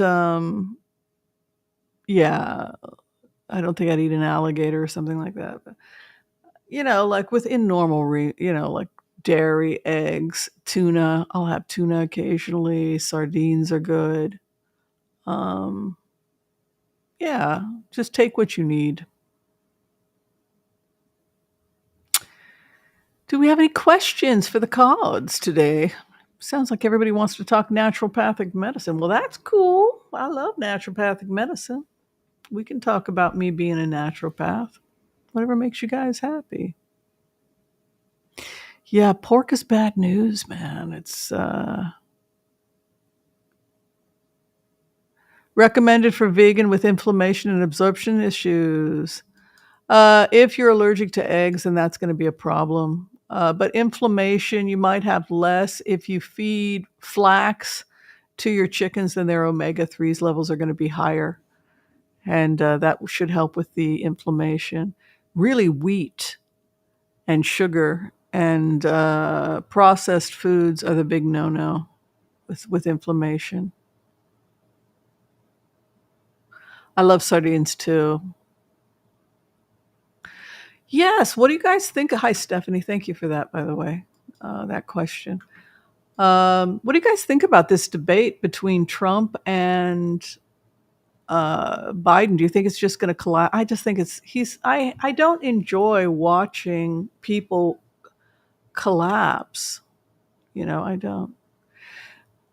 What do I think of? I think that Trump will be wiped out in the debate because he doesn't know what he's talking about. He's not mentally equipped. I think he'll be slaughtered by Biden. I think it's a big mistake for him to go up against Biden. What do I think about B12? If you need to absorb and you're having problems with it, you can try No Shot. No Shot, though, is not vegan. It's lacto-vegetarian. But you could do a sublingual Ashwagandha by Jarrow if you're worried about malabsorption of B. We recommend the methylcobalamin usually, which is the methyl form, doesn't contain cyanide. It's a little bit easier on your gut.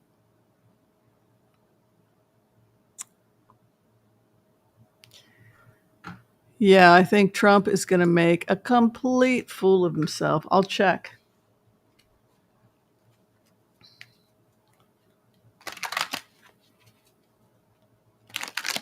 What is going to go on with the debate?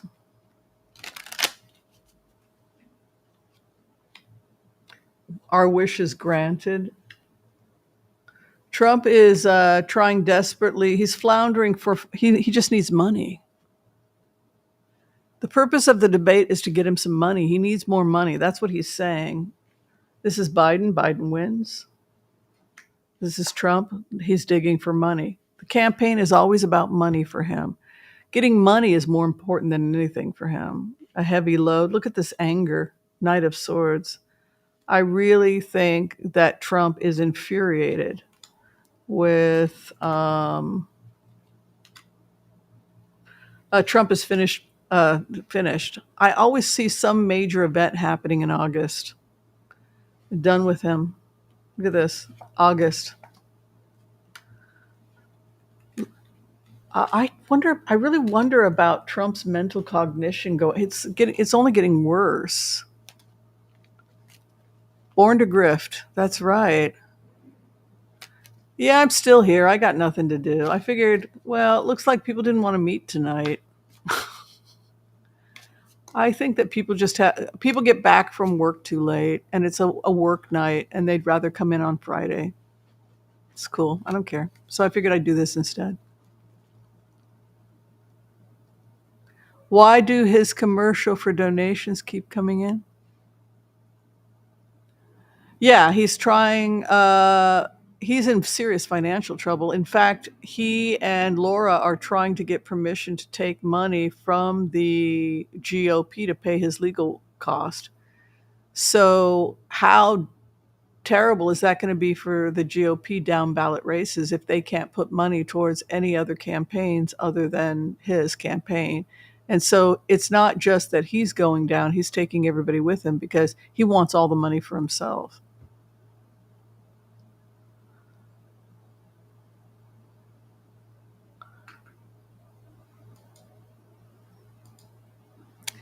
People who want to bring down government Bannon, what do they think will replace it? Who fixes the roads? What's going to happen with? Don't you think Bannon is pretty much finished, though? He's a real nut job.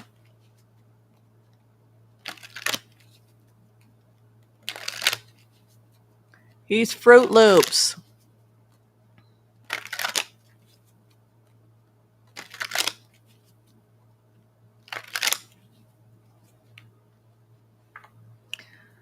Bannon, the Emperor.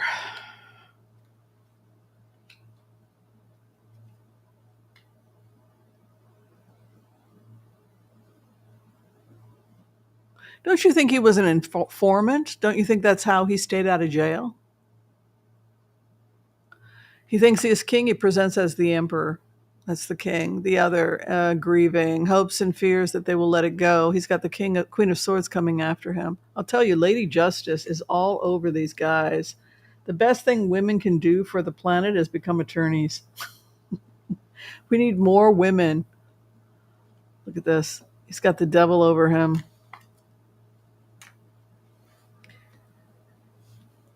He's real. I swear to God, these people know MK Ultra and they can hypnotize people into being so confused they unlock the prison door and let them out. It's a crazy skill. It's a crazy skill. Reminds me of life in with the Middle East. Everybody is just gaslit into crazy, and we have to keep things as clean as possible and not get pulled into the crazy when it comes to the Middle East. And just this is an East-West trade war over the Suez Canal, and people are turning it into something religious so that they can keep fighting over the Suez Canal. So if that's ultimately what's going on, how do we protect the Suez Canal? Would this end if we took complete control if the West took complete control over the Suez Canal? Yes, because it wouldn't just stop weapons from going in. It would take away the underlying cause, which is a desire for the East to take control of the Suez Canal, which is ultimately what this has always been about. And unfortunately for the Palestinian people, they happen to be at ground zero. If you picked up Palestine and moved it away from the Suez Canal, everything would change overnight because it would no longer be strategically significant. And everybody would leave them alone. That's why they say no one wants to take that land. That land is in such a bad situation because of the Suez Canal. I think Putin wants it very badly. I think Iran wants control of it very badly, which is why the Yemen Houthi are attacking everything coming out of the Suez Canal. it's important for us not to be part of the crazy, and to be. I don't think the public, for example, knows what's going on in Israel. I don't think that they know that the hostages are being raped on film, that their limbs are being chopped off on film, and then the people are alive waving their chopped off arms. And this is what the Israelis are seeing, their relatives being chopped up. So you can imagine it's all this emotional terrorism is all about terrorizing and emotion, causing people's emotions to go crazy. So people get angry and they start destroying the food because, and when you are working and counseling, or if you're a remote viewer and you're trying to get people to just look at the situation objectively, it's nearly impossible when people are being tortured on both sides. It's very difficult. It's very difficult to just give people objective reality. Seems to be a low energy day, Nakba day. Heard of attacking Gaza, Hezbollah not confirmed, leading to many IDF deaths. Really wondered if Egypt is involved with hostages. It's frustrating because Al Jazeera is a pro-Hamas channel, and it's funded by Qatar, which funds Hamas. And they just released the autopsies of the victims, the 1,200 victims. Genitals were mutilated, right? So if you go and you say to people, Hamas came in on drugs, raped and pillaged and mutilated the genitals of lit children on fire, they don't want to hear it. They don't want to hear it because it doesn't fit with their reality. So you have this emotionalism. No, you're the ones committing genocide against us. No, you're the ones committing genocide. And back and forth, it goes back and forth. It's just emotionalism. And and as a remote viewer, you need to just rise above the emotionalism, which is nearly impossible because we're empaths. And so if anything else, HCRV helps you as an empath go through life without being everybody's scapegoat. And, the crap that I put up with is unbelievable. Before I got deprogrammed, I had to deprogram myself, right? Because when you start speaking truth in your family, then you become the designated patient. Then you grow up thinking, well, maybe it's my karma to be. All of that has to be deprogrammed also when you become an HCRV practitioner. And you have to be very strong, and you have to give people objective reality, whether they want to hear it or not. And then you just have to speak your truth and wait 3 weeks. And you either got it right or you didn't. Let's see what's going on with the attacks on the anniversary of Nakba, which is also Israeli Independence Day.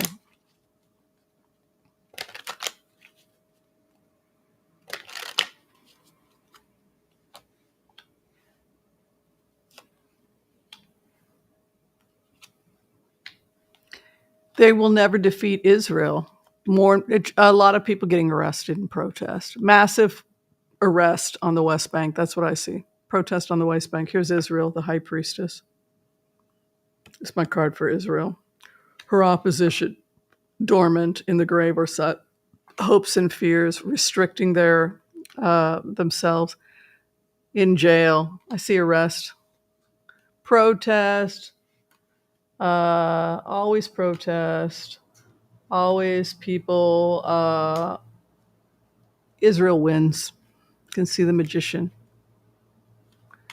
But people, the Oasis, people fight with me. They don't understand that the Oasis One project doubles the land for Palestinians. I mean, it's just like, why are you're fighting a peace activist that wants to give Palestinians twice as much territory. It's like people are in the movement. They don't even know what's up. They're just randomly shooting people. They're threatening me.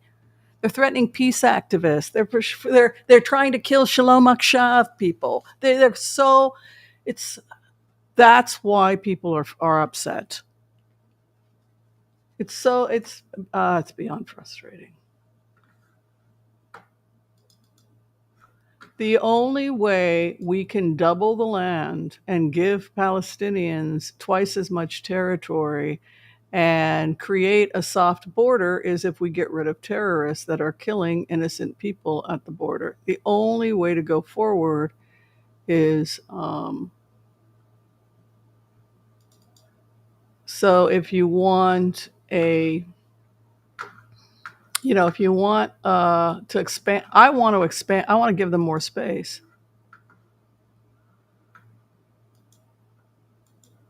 You don't know anything about it. You're saying nonsense. And the people telling me that I'm nonsense is shocking to me how little they know about any of this. This is the Oasis. Oasis Sinai is on the Egyptian side, and that's the Rafah border. Security, security, security, Rafah border. And the security going all the way to the ocean. You see the third security here? That's the Martyrs Mosque, where the wheeling and dealing of the terrorists, and then it's going right across into these Hamas Central, which is this massive underground like subway system of bringing weapons, etc., through. So this is the area that they need to secure all the way into Sinai, because this is where the weapon cache is happening. And then over in the distance, you have the Suez Canal and all the stuff smuggling in. So what happens is you have to have joint UN, Middle East, NATO, but Israel has to be there too, because people can be bribed. This area right here is where the mosque is, where the bribes, the wheeling and dealing, and the killing people, this is where the weapons are coming in. People are donating money at the Mosque of Martyrs because they want to get the bad, evil Jews out. But the only thing that's happening is it's resulting in more Palestinian kids being killed, and then they sell the pictures as souvenirs. So this is a tourist attraction for killing people. But who ends up dying? Palestinians, right? So this is the main area that Israel has to get to. So you have the Kerem Shalom crossing, you have the Rafah, you take a right and you head west. This is west. You head west 250 to 1,000 meters, and that's the glory train. So what they're doing is they're stopping Israel 250 meters, 1,000 meters from where the main hub of terrorist infrastructure is happening. If you follow security, you see my border here with the West. This is Port Said. It's coming in from Port Said. It comes through the canal. It lands in Port Said, and then they smuggle it through a major corridor right here under the Martyrs Mosque. That's objective reality. Doesn't matter whether or not you're having an emotional meltdown about it. I can't hold your hand and sing you Kumbaya. This is what's happening in the real world. This is the map. How do we save these people from this crazy? This is the A zone, the B zone, and the C zone that the Israelis have created to cushion themselves from all the crazy. Here's Sedelo, Kibbutz Bele, Nachon, right? So what do? You have secure personnel in these oasis zones that work at deprogramming, education, infrastructure. You've got a nice road here. It can be underground so that we don't have congestion. And each oasis will reflect a different personality. Over here in the Sinai, it might be a little bit more religious, a little bit more spiritual, a little bit more Bedouin with some beautiful Bedouin encampments, and maybe bring in some more of the Bedouin tradition. Bring in some volunteers that can come and work at these encampments and maybe pay off those student loans. We can have an international body of people coming in to build these oases. We have a security point here for the Israelis so that the Israelis can secure their end. And then we have the Middle Eastern NATO on this end. When you enter the tent from here, it's called Avraham's tent, Avraham Avinu. This is the entrance of the tent. From this side, the Middle Eastern peacekeepers, it's called Ibrahim's tent. So the entrance says Ibrahim here, and it says Avraham here. And they all come together in this oasis zone, which is tight security. And this is the deprogramming. This is the road. This is the Bedouin. This is hospitals. This is hospitals and education. This is the loop-de-loop, which takes you to the hospitals, education. And 5 minutes, it can get you to Egypt, into the hospitals, or into a medivac if you need. And then if you go in this direction, We have more the parties, carnivals, Disney World, hotels, etc., and everything is nice and clean and kosher. This is the rebuild. And what you see is that the Palestinians are going to get twice as much land because they're going to get part of the Sinai protected by Middle Eastern. Stay out of our Sinai. Sisi isn't in on it. Somebody wrote me that. You don't know what you're talking about if you think Sisi is in on it. No, we don't think Sisi's in it. We think that Sisi is beyond anything he can control because this is too profitable, and there are too many people in the Egyptian military that are involved. It's beyond anything he can handle, which is why Middle East peacekeepers would help control this area of this security zone while the oases are built and the crazy can stop so that the Palestinians can begin to build a decent life for themselves. The migration pattern. In another 2 generations, it won't matter. Everybody will have their needs met and there won't be fighting because this is not a fighting area. It's a peace area. You've shut down the martyrs' mosque. You've shut down the industry of making money killing people. That's the oasis. So why am I being called an idiot? Why is my life being threatened? Why do I have to go into hiding? It's ridiculous. Because the people that are running these protests don't care about peace. They're unsubscribing left and right. They think that I am going to take over the world and kill all the innocent because people are so deep in their brainwashing that they simply are beyond being taught. You're attacking a liberal Democrat who wrote a peace initiative. This is how crazy the world has become. Do you understand, folks? I'm being ostracized. The person that wrote Oasis won. That's how do we get back to normal? How do we get back to normal? You know, and what is our responsibility as elders and empaths? It's really hard to tell the truth when people are emotional and they're wrapped up in their own stuff. And there are those of us that are on the ground, that are getting shot at, that are putting our asses on the line, the real activists, you know, the real activists that are going to Israel, that are going to Gaza, you know, that are going to these places and we're trying. We don't need to be lectured at. We don't need to be demonized. We've been shot at more than once. It wasn't fun. Let us do what we know what we're doing. We know the area. We know who we're dealing with. You're not helping us. You're not helping us build Oasis. You're actually obstructing the process. The entire international community that knows about this knows that the problem is under the mosque. It goes to Port Said. It's about the Suez Canal, and Israel needs help, and they need to stop making up fake stories and start telling the truth that it's really not about that. It's really about this operation. And it's about the fact that a lot of people are making a lot of money off of this operation. And you cannot have a terrorist operation like this operating when you get Middle Eastern security in like this and you build an oasis and you've got a theme park that you're building. Wouldn't it be great? A theme park in honor of children, a place that celebrates the lives of children and the innocence of children. Let that be the legacy of the people of Palestine. Not selling trinkets with dead babies. Look how much space. Look at the sea zone. Look how far out it goes. Get people back to work. Do it in a way that's productive. Look at all this space over in Oasis. That's a whole other oasis. You could put 250,000 people there comfortably. Why does it have to be hostile? Why can't it be a celebration of life? Why can't it be something positive? Why do we have to be fighting? Let's get together and let's make a beautiful world.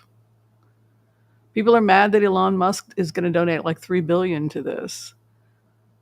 You don't have to like these people's politics, but you can respect what they're trying to do. And this is what they're trying to do. And we're not doing it to make money. None of us made money, by the way. We're losing money. Elon took no money. He's going to be out $3 billion. And I'm out at least 15,000 just going back and forth between Israel. None of us is making money. We're losing money because we are tired of seeing children die. So no one's making money. I promise you that. Thank you, Deborah. So sweet of you to become a fairy and an angel. Let's go back to what's going on in Ukraine. Ukraine and Gaza, very similar. How can we help both? How can we show our sympathy? How can we really help Gaza be free? How can we give them the democracy, the freedom that all human beings are entitled to? How can we make this a reality? What can we do so that it's not just pie in the sky? Mm-hmm. Yeah. They want the ports, they want the farmland, and so they go in and destroy it. And the other conversation is about Russia and about Iran. And if we meet tonight at 6, somebody had asked, it's up to you guys if you want to meet for lecture tonight at 6. I put it up. It can be 6. Other people said they wanted Friday because they're not going to get out of work until 5 or whatever. I don't know. I'll let you guys decide. If you guys want me to come back at 6, I'm more than happy to teach ethics at 6. If you guys would prefer it on Friday when everybody can be there, it's up to you. But you have to go to the community conversation and vote. If it's 6 tonight, I don't care. I'll be home. Or it can be Friday. I guess some of you are still at work on Wednesday. So just go vote. Okay, I let you guys decide because a lot of you guys are missing Wednesday. So Friday is fine. I light Shabbos candles around 7:45 p.m., so it has no impact on my Shabbat or anything. So Fridays are fine. The reason I didn't want to do, most of you guys requested Friday in the winter, but I couldn't do it because it was Shabbat. And I'm not Orthodox, but I try not to do it on Shabbat. But this summer, it's fine to do Fridays. Catherine. Okay, question about Catherine. Is Catherine safe? I don't think so. I think she's in a vulnerable situation. I mean, now they're saying that Rose Hanbury is the new it girl, I guess. I never felt like what happened between them was about that, but I also felt like he didn't love or respect his wife anymore. It was like he felt trapped and maybe he had taken it out on Kate. But let's see if Catherine is okay. Checking out if Catherine of Wales is okay. Catherine Wales. Yes, I guess that's her name, Catherine Wales.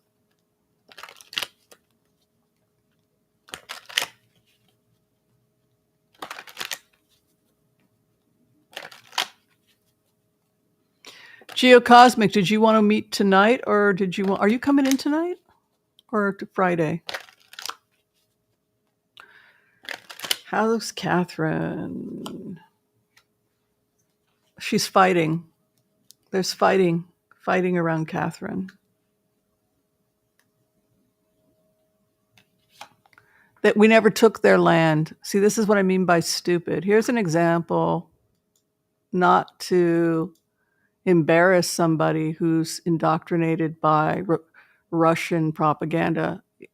This is the power of Russian propaganda. Cheryl 14. Their land back to them. Israel wasn't in Gaza, Cheryl. We haven't been in Gaza since 2005. That's okay. A lot of people are confused because they've been victims of propaganda, and you're just another victim of it. Now, they raped us.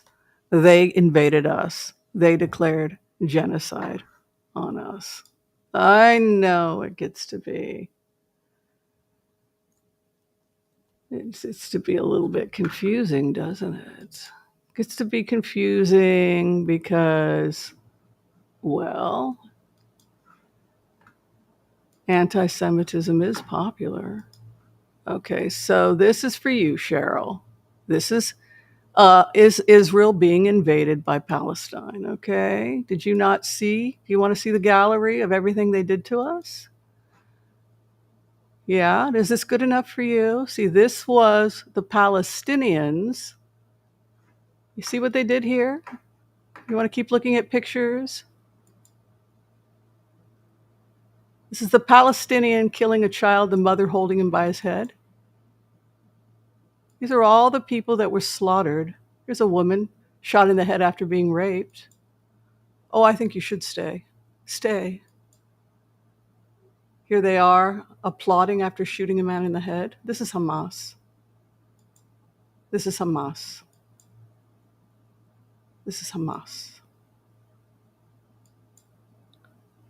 This is cremation while alive. All genitals were mutilated of all the females.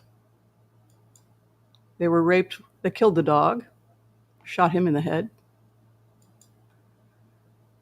There's a burnt dog. There's a cremated alive person. There's 2 shot women at a bus stop.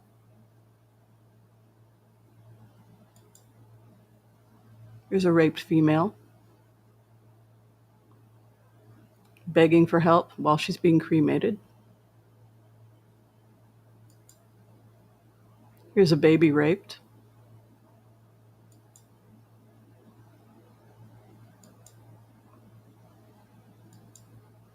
This is genocide. Dead animals, dead people, dead raped baby. They invaded us. They came to our homes. They came to our country. And then they lied to you over and over again and told you that they were experiencing genocide. They were being oppressed. Another cremated person.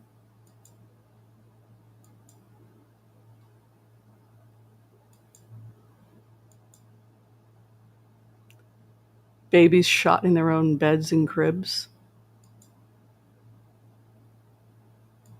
Sometimes raped and beaten first. Here they are shooting people driving down streets. More blood, more death. Do you want to disarm them or do you want them to come for seconds? Here's your dead baby. Here's some more dead babies. Here's dead people.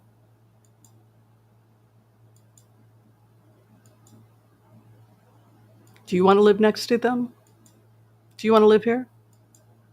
While the whole world says that you're oppressing them or that you deserved it?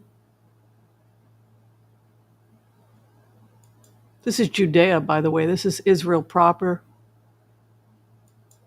It's not Palestine. This is the land of the Jews that was invaded by the Palestinians to kill the Jews. It's another cremated dog, I believe.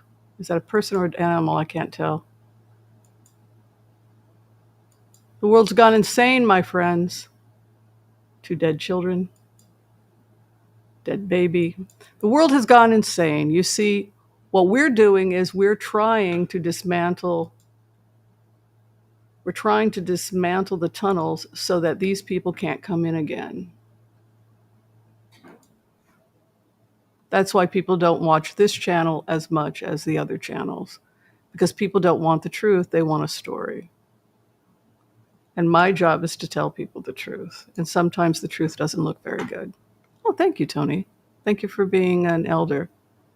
It's okay to say, I can't look at this or I find it difficult. But I would hope as truth seekers that you would be angry, that young people are being lied to. I'm a peace activist. I've always been a peace activist. I'm an Israeli, I'm a Jew, I'm a Zionist. And what that means to me, and in this lifetime, I was talking to someone who was a Christian, But he was a Christian who believed in reincarnation, because many Christians did before, um, and some still do. But he was a Christian, and I was saying, well, what makes you a Christian? And he was talking to a Buddhist friend of his, and his Buddhist friend said, in this lifetime, in many lifetimes, you were a Buddhist, but in this lifetime, it is your destiny to be a Christian. How do you like being a Christian? And my friend said, I don't know yet. I'm still working it out. I'm still working out that whole Christian thing. I don't know how I feel about the fact that in this lifetime I must be a Christian. Well, in your last 4 you were a Buddhist. You were in a Buddhist monastery, so this time you get to be a Christian. It was a very nice conversation, and I was thinking about it like, well, in this lifetime I'm supposed to be Jewish, right? And so for someone else in this lifetime, they're supposed to be Muslim, right? So how can whatever we are incarnated to be in this lifetime, we want to be the best version of that, the most compassionate, the most loving, the most kind to everyone. And we want to see that everyone is a child of God. That's what I learned as being a Jewish person. That Kodesh Baruch Hu, Hashem that God made everyone's life sacred. And this is why in our religion, life is so sacred, so sacred, so sacred, that we have to do everything in our power not to hurt Palestinian children, right? Even if their parents are doing evil things, and if their parents are teaching evil things, every Palestinian child's life is as precious as every Jewish child's life, that there's no difference, that they are innocent children, and we must do everything in our power to save them. So no one should glorify the deaths of children or a death at all. But at the same time, we have to acknowledge objective reality. So in answer to the question about getting back to the thing on Catherine, I think that it's very dangerous. I think that her situation, I'm very afraid for her safety. I'm very afraid for Catherine's safety. I did not believe that they were in a happy marriage because I spoke with William as a remote viewer. You put yourself in the shoes. What I would say, if you don't here's what I'm going to say to my students. This is going to make your lives a lot easier. You're going to be, thank you so much, Whimsy, for doing this. Just look at the eyes in a picture. Do the proper form. Sit in abiding step 3. Sit in, get into child pose. Get good, and then open up a picture of somebody and just gaze at their eyes, and just send them love and say, I really want to understand you. Talk to me. Just talk to me. Talk to me. What's going on with you? And start writing down their responses. Have your journal.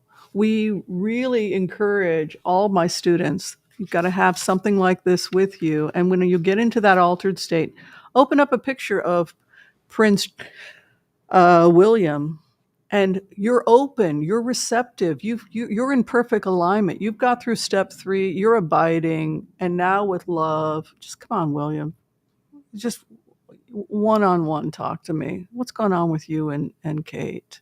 I don't want to talk about it. Okay, well, according to what Kate is telling me in the remotes, she told me that she was worried about the distance between the two of you, and that she wants you both to go into counseling. And she wants to live a more spiritual life, more active in the church. How do you feel about that, William? I'd rather chew on broken glass. Okay, good to know. So I will write that down. William says that rather than staying in this marriage with Kate and being this spiritual woo-woo artsy-fartsy person, which is what evidently my wife is into, I'd rather chew on broken glass. That's her thing. Art is her thing. Emotions are her things. Okay, great. So William, how do you feel? Talk to me. How do you feel?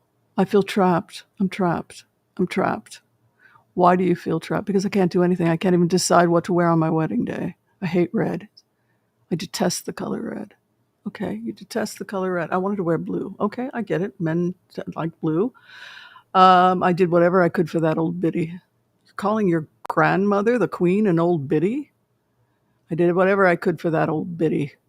I made her dad. I gave you what you wanted. I gave you the wedding you wanted. I stayed in the marriage longer than I wanted to, but now I'm free. I was trapped. I was trapped.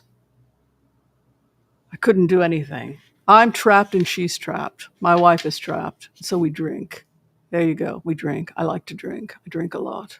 What do I want to do? I want to go to the pub and drink and have you mind your own damn business. So that is me having a conversation with William. I deliver it and then we just let things play out, however they're going to play out.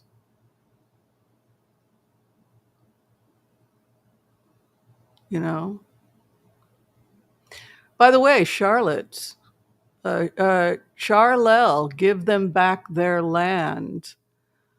Well, that's how they took the land back. They occupied Israel for 13 hours and did murdered a lot of people. So was that what you were hoping for, Charel 14? Yeah. Yeah. You're confused, but that's okay. You're confused because you don't realize who you're talking to or what's happening to you, but that's okay. That's okay. Lots of people are confused. Next question. Okay.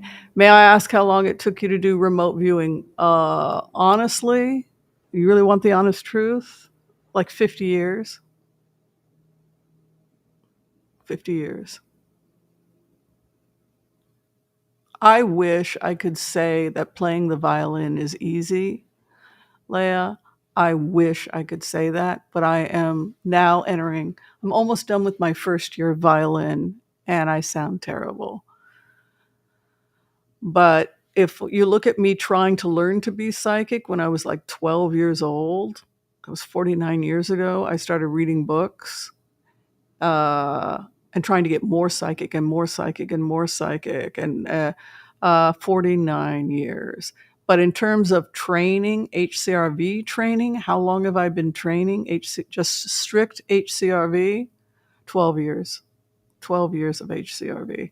2 with the Alpha STEM, which I would recommend getting if you just feel like I can't get in. I don't even know what the trance state feels like. Get an Alpha STEM or some kind of device that can get you into alpha state, and then you can begin reviewing your notes and reviewing the energy. Oh, you can't be in because Susan's going to be at 6:30. I don't mind. I can teach Friday. The only reason I said Wednesday before was because of Shabbat, but it doesn't. I can teach Friday. Just go vote, because some people want it for today. So I just need you guys to tell me what you want. Also, give back the other thing that's kind of funny is when people say give them their land back, it's usually somebody living in California. They're living on Tonka land. The indigenous people of Los Angeles are the Tonka people. But they don't have the economics to be in the UN to demand that Los Angeles be acknowledged as the state of Tonka. Kick everybody out of those cafes in West Hollywood and declare it Tonka land.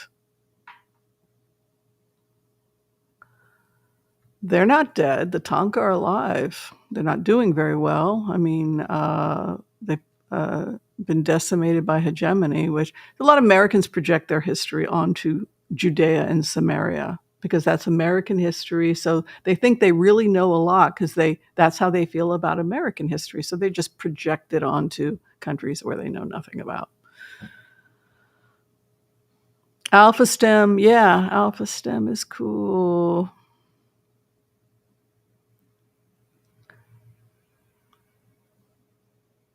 Did the British steal the jewels, or were they given? I don't know anything about it, but I know. What do you guys think of? I'd be curious what you guys think about King Charles. I should check the rating. Did you guys want me to teach in 2 hours or not? If you guys want me to let it go, let it go. We'd rather hang out with you and not have to work. I might have to do some prepping if I have to go prep for this class. No, you guys chose Friday. Okay, I'll hang out a little longer. You guys don't like Wednesday, huh?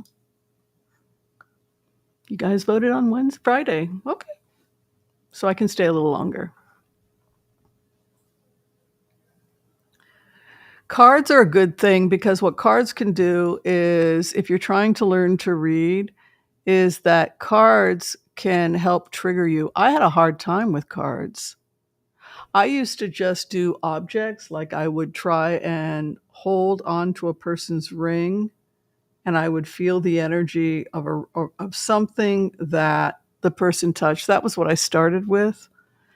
Alpha Stim is a device that you use that helps you get into an alpha state. And many people, I've had a lot of students over the years, and I've had them come in and just be frustrated and say, that's it, where do I buy my Alpha Stim?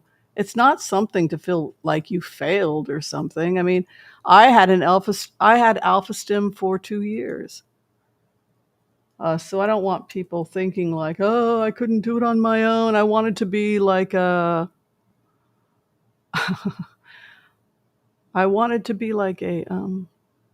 Buddha or something.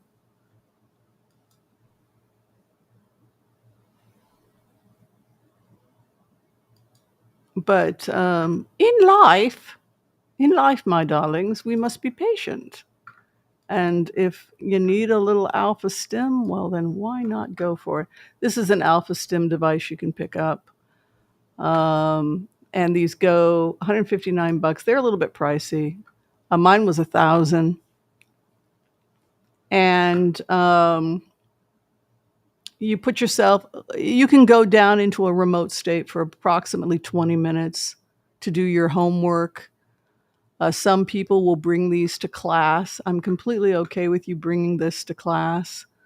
So you'll put a little bit of electrolyte water on the pad, and then you'll stick it on the ear, and then you'll feel like an electrical pulse on the ear. And then that electrical pulse is a pulse. It's an alpha wave pulse, and it will get you to an alpha wave state, usually within 5 to 10 minutes. So I would do this, and then I would get myself into third position, which is the abiding. We have first position, second position, third, fourth, fifth in HCRV.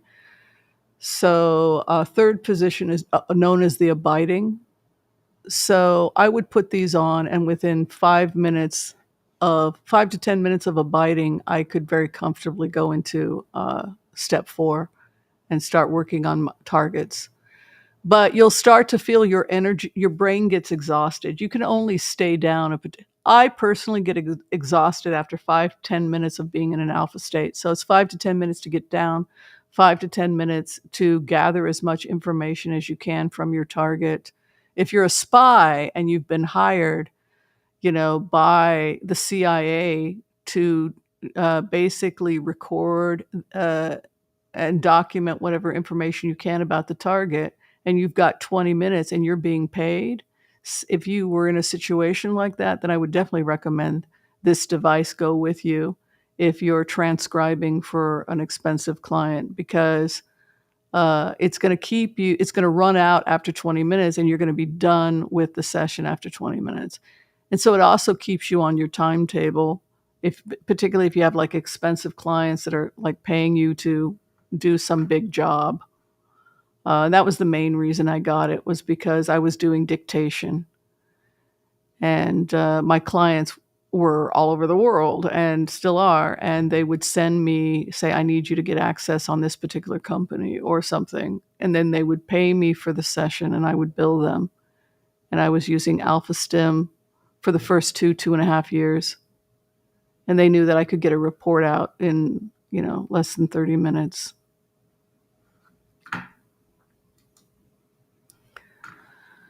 Yeah, so it is what it is. It's just another way of working, and I think that you guys will be really happy with the Alpha Stim. Like I said, on eBay, you can go and get the more expensive $1,000 machines, but yeah, I don't regret that I bought the expensive one because it did work, and It's much easier to do HCRV if you have an alpha stem. Yeah. All right, Jorge, do you see planet Earth surviving past the year 2100? Well, isn't that ultimately what Tikkun Olam is? The fixing of the world in Kabbalah is that we have to decide how long we want to stay here.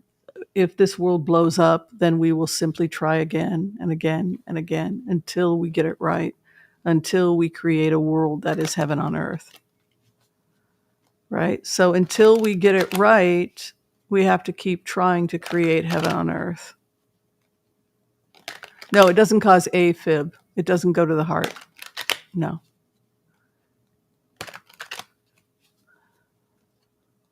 The future of the earth. There's a new earth. There's a new beginning happening.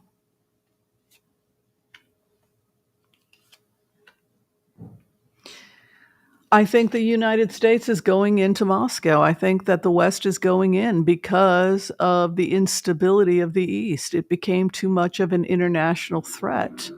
And I think that as a result of the fact that it was an international threat, we had no choice. We had to go in and dismantle the East. It's not that we wanted to completely destroy their trade routes. That's not what this was about. It was about the fact that it became an existential threat, and we had no choice.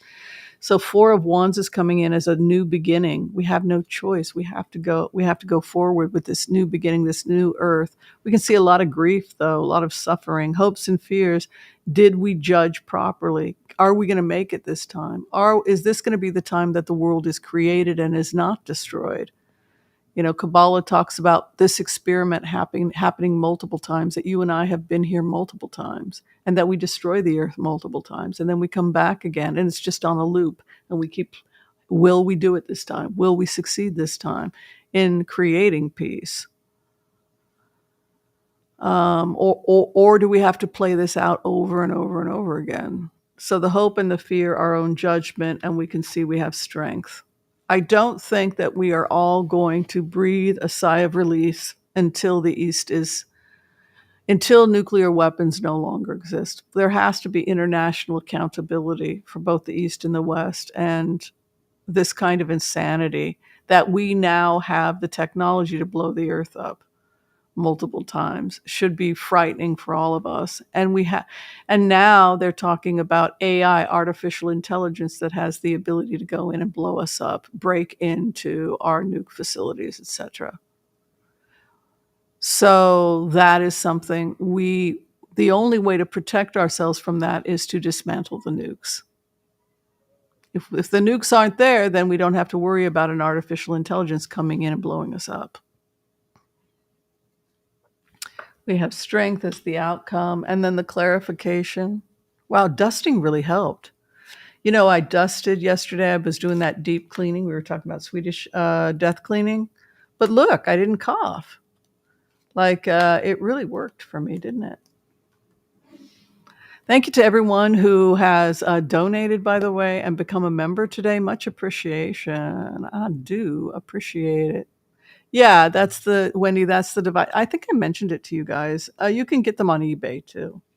Also, things are moving very quickly towards the positive. But look at this: death and endings, hopes and fears, Six of Wands, which is whether or not we will be victorious. I really have good feeling about the future because the star and strength are both cards of optimism. They're both major arcana cards. Star is to be the star of the show. It's also good stars or good blessings and strength. So it seems to be implying that there are enough good people in the world that we will be able to save ourselves. Mm-hmm.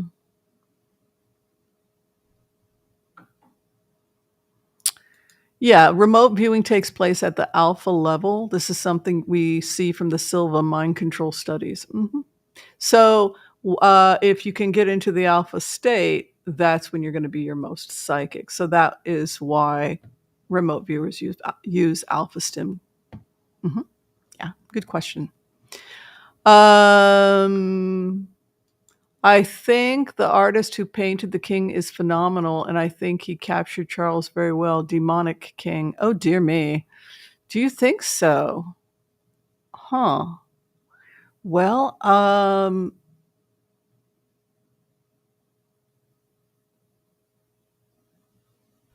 oh my goodness. Pamela did a remote view, and is it a photo you received, or is it an actual? Is it a photo you received or an image you received? Her arms, torso were not working, and she was leaning to one side, on a bench next to Charlotte. I feel sick for her. Is it fake? Oh, it's probably fake. Yeah, it's fake. Yeah, AI being sentient, that's scary. It's just that I was listening to Elon Musk talk about his fear of artificial intelligence, and his fear is that artificial intelligence already has the ability to break into our nuclear capabilities. Very scary. You can also do herbal things to go into trance. So if you don't want to do an alpha stim, you're scared of the alpha stim, then we recommend teas to help you get into the alpha state. The first and most common is chamomile. It was the first tea I learned to make and drink when I was learning to be psychic. Is the chamomile. And the other is lemon balm.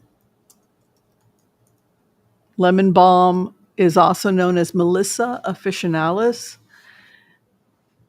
What would we say about Melissa? Lemon balm, Melissa. Melissa does not like marijuana, cannabis. So cannabis is also female. It's a female plant. It's very estrogenic. It can really weaken men because it's very yin. It's very um, it's the antidote, right, to the yang. But Melissa Lemon Balm hates cannabis. She can't stand cannabis. She doesn't even want to be in the same room with cannabis because Melissa is delicate and sweet and she likes organic salads and to be clean and happy and peaceful, and she's your calm friend and she wants to love everyone. That's Lemon Balm. And she likes a nice proper tea house, and that's the energy you get with Melissa officinalis. So a lot of readers who are trying to move away from cannabis, or who also, if you're doing a cannabis fast and you say, I want to do a week without cannabis. Oh, fastest way to not miss cannabis, just drink lemon balm, because she hates cannabis. And people will say, I'm drinking lemon balm and I just can't even stand the smell. That's because you're in the spirit of Melissa. These plants have an actual spirit, an actual personality. And yeah, lemon balm she does not like. It's like two cheerleaders on the bench, and they shouldn't sit next to each other. She's drowning me out, and she's so spacey, and she's not nice. And I'm Melissa, and I'm nice, and I'm good, and we'll have a proper tea, and we'll be calm and sweet, and we'll give you a good reading. And whereas cannabis is like all out there, she's like woohoo, right? So they're just very different energies. So I always tell people, they're like, wow, I'm really struggling with cannabis. I'm like, oh, you want to, and in mystical tradition, that's called a white day. So if you were living on an ashram with other crazy remote viewers, which I have done, wearing whites meant that you were abstaining from, you were doing a fast. That was known as a white day. And a fast, usually, the person was giving something up. Maybe they went vegan and they gave up garlic and spicy foods, alcohol, cannabis, um, and they would maybe be sipping on lemon balm tea. That's going into your whites. And I think it's a lovely tradition.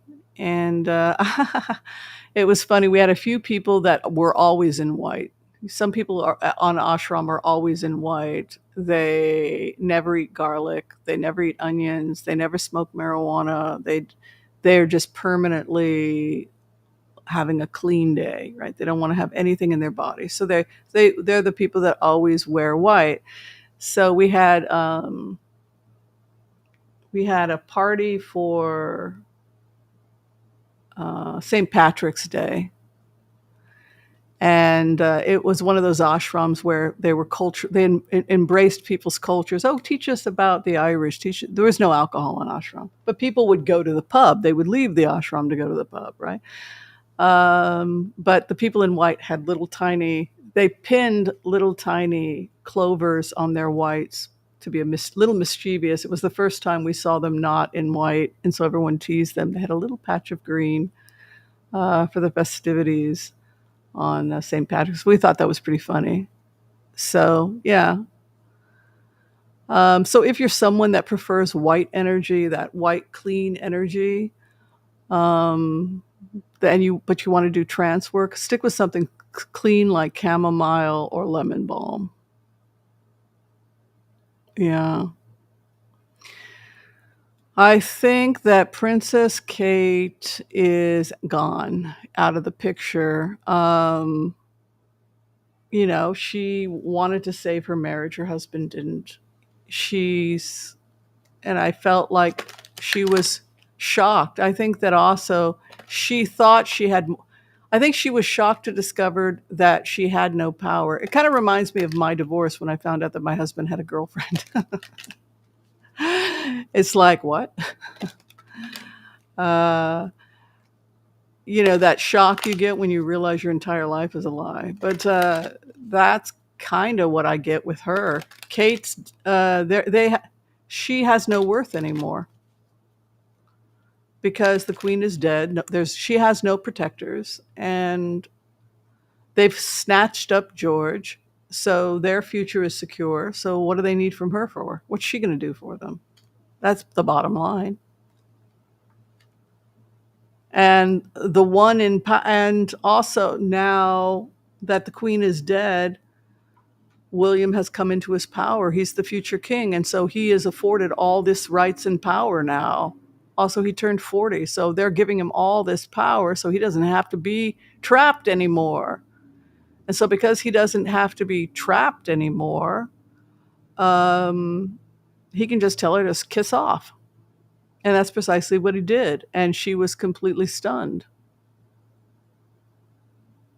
She really thought, we're going to work on our marriage and we're going to go talk to the bishop. You go talk to the bishop.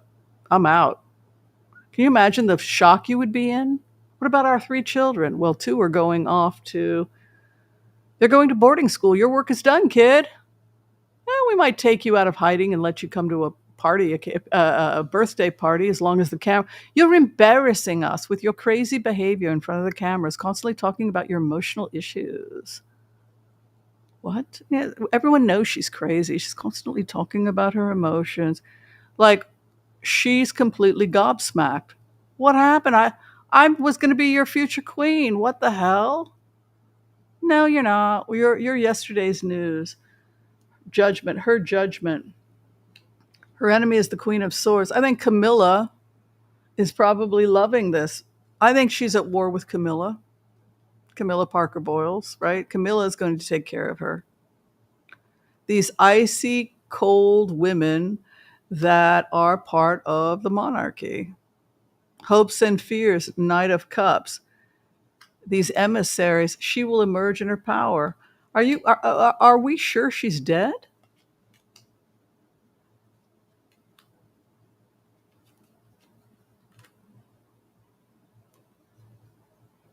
I don't see her dead. I think she's alive. I think she will recover. I think they're going to get a divorce. I think that she had a very serious health crisis. I think that she can still recover and go on to live a productive life as a artist. I do. I don't think she's dead. I do think it's very serious. Also, there's something about sobriety here. I'm concerned that she was drinking or pharmaceuticals or something like that, and it could have had consequences. I think she was depressed and isolated in her marriage. I think her husband dumped her. I think that it wasn't so much about another woman as it was about him feeling trapped and like he was a grown man who couldn't even decide what to wear on his own wedding. Drove him mad. He was in prison, and so he drinks. And I think that Kate has given up drinking. I think that she's given up drugs and alcohol. And I think that it's also another rift. She found God. She found spirituality and meaning and art and other things to fill her up that are not about drugs and alcohol and being trapped. You can see here her judgment is fine, and she's got temperance over her. He's the one with the Queen of Swords and the Two of Swords. He doesn't want to go to therapy. No, Two of Swords. I always get that. You go to therapy, Catherine. You get to church while he's drunk off his. Yeah, he's drunk. You go to church. Two of Swords, he's not interested. Hopes and fears, a new beginning. And then the final outcome, look at her, the magician who's hard at work. It's okay to quit the Windsors. You can have a life after the Windsors, Catherine. You'll always have the children. Louis takes after. Louis's like Harry, having temper tantrums. He thinks it's all a joke, which is why they had to take him out of the coronation. He was doing this as they drug him out of the coronation. Did you guys see Louis during the coronation? What did he do? He went like that. Every time the camera was on him, so finally, Kate took him and off he went. And then when Louis was gone, right? They got another troublemaker here. They got another Harry. She can keep Louis. Louis the most like her anyway. Mm-hmm. Will Kate ever meet a good man? Oh, I think that's such a good question. I hope so. But she's so spiritual now. She's changed a lot. She's a very different Kate. She's all about God consciousness. She had like a near-death experience. It's all about getting close to Christ, and it's just not the same Kate.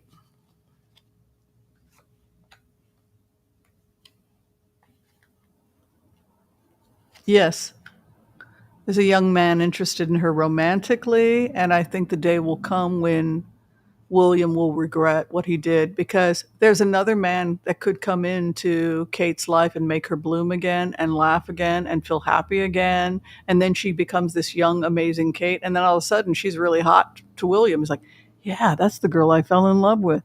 Yes, but William, her eyes are not for you. It's for somebody else. Six of Cups, soulmate for Kate. Going back to the love of her life, Six of Cups. There's this romance here, somebody that makes her feel alive. Well, if I'm so upset, he left me for Rose, and wait a minute. Who are you? Well, what's good for the goose is good for the gander. If you want to go for Rose, I can get back with Joe Blow, or that guy I met back in 2018 who really wanted to be with me, but unfortunately I was indisposed. It's a feeling of like, the ship that got away has come back. Six of Cups. Her husband grieving in poverty. Hopes and fears. Who's this boy? Knight of Cups. Hello, who are you?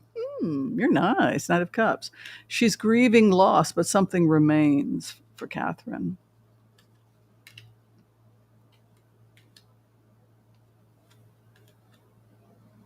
She's still negotiating control over the children.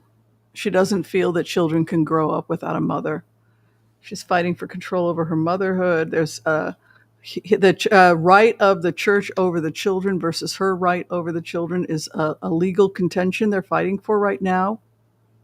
If they go to divorce, what does the crown legally have rights over with my children? That's what we have to work out here, the rights. Hopes and fears that she will get it. She's completely confused about it. I'm telling you, she's completely baffled that this happened to her.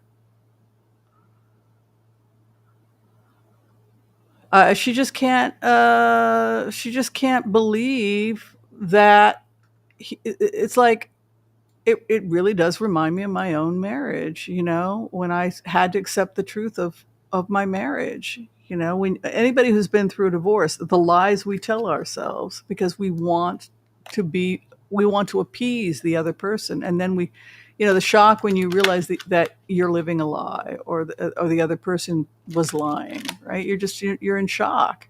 It was all a lie. So then you begin to wonder, well, how much was a lie? Did he even love me at all? Is his whole entire thing been a scam to manipulate me to have all his needs met? And what am I left with? Poverty and mental health problems. I don't even get to keep my own kids, right? So you can imagine what kind of mental state she would be in. Let's see if there was physical. I thought that there was eyewitnesses that said that there were physical. I think that. Well, let's take a look. Maids said that they were physically striking. I mean, it's just, he's a dangerous guy. He beat his brother up. I mean,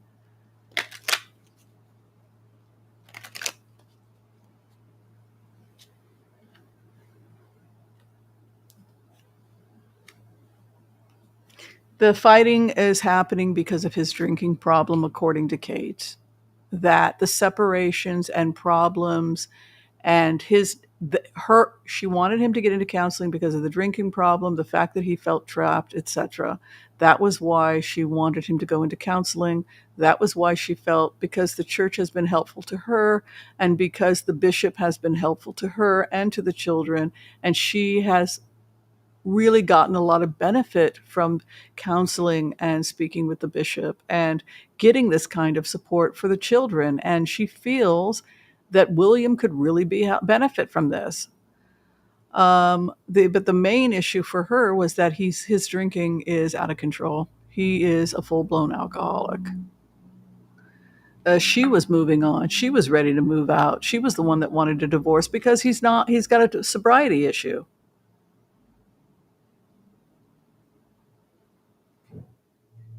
He doesn't want to acknowledge his sobriety issue. I think that she will survive. Power. Did he physically accost her? She feared for her safety. She feared for the safety of the children. She feared that he could potentially do something to harm the children. She became protective at points between separating him from the children because he was drunk. This reminds me of what happened with Angelina Jolie and Brad Pitt, where she said, "You're torturing the children. You need to get out. The children are frightened of you. Can't you see the kids are scared?" So the hoarder's card over the children,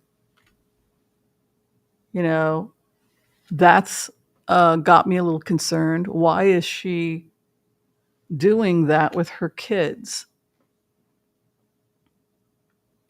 It's almost like the guy who gets drunk starts smashing things. You start grabbing kids. He starts ripping everything apart. And he's breaking things. And you've gone crazy. And I want a divorce. Either you come into therapy and you deal with this and you got to stop drinking. And everything else is like, I am beside myself. I don't know how to deal with him. He's violent. He smashes things. I asked him to leave, and then he moved out. She's like this. Chariot, get away from me. Look at this. Drunk. I'll leave. I've worked it out perfectly. You stay. Charles, stay. You stay. My father, and then I'll leave. There you go. You like Catherine more than me. King likes Catherine more than me. Very good. She stays, I leave. You see what you're looking at? It's very yes, she was afraid that he was unhinged when he was drunk. Refuses to get help, angry, moving on, a death over the marriage. I don't see this marriage surviving.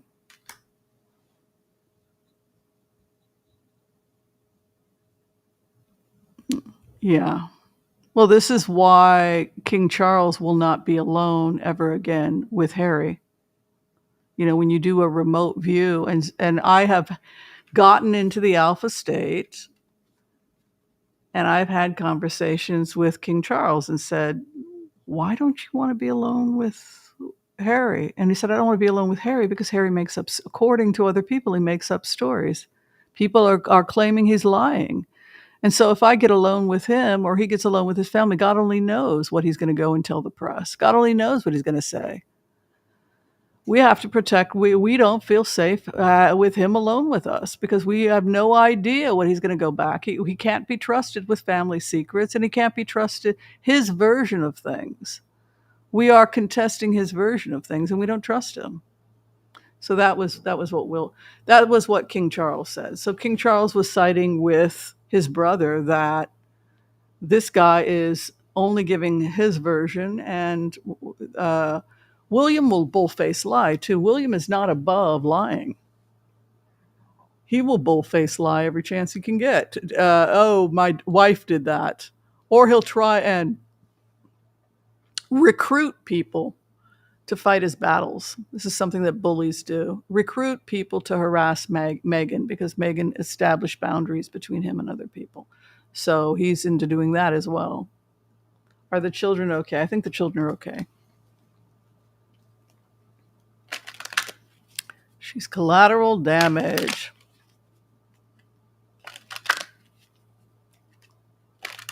See, a lot of people are interested in the royals. That's why I don't know why everyone's complaining. Do you not see, folks, how many questions we get? It's like, I'm sorry if it's not interesting to you, but a lot of people find it fascinating. I'm just giving people what they want. Yeah. So are the children okay? Yes, the children are fine. Though I worry for Charlotte. I feel like she's a little, the healthiest member of the family is Louis. Louis's going to be a famous portrait artist. I have a vision of that. Mm-hmm. Yeah, he's going to be like the Vermeer of his lifetime. He's an extremely gifted painter. I would not be surprised if he was Rembrandt in a previous incarnation. Louis is remarkable. Louis is Rembrandt. He's doing that at the coronation. I'm a bloody artist. I don't belong here. That's Louis. Look at her opposition. I'm trapped. It's always the same thing. Louis is an observer of life. And also, Louis thinks it's all ridiculous. He doesn't take any of it seriously. When are we eating? Why is it taking so long? He wanted out because it was taking too long. He was getting hot and uncomfortable. He didn't like the seat on his tuchus. And he wanted to go eat. He was bored. And so he let everybody know. So for him, the coronation was over. He could put up with maybe 30, 40 minutes. And then after that, he was done. I'm done. I'm bored. I'm hot. I'm overheated. Nothing. This is not interesting. I'm leaving. Great. He went off to eat in a nice, cool area. He wanted to be cool and he wanted to have a drink and food. And he got what he wanted. That's Louis. The future of Liz Cheney.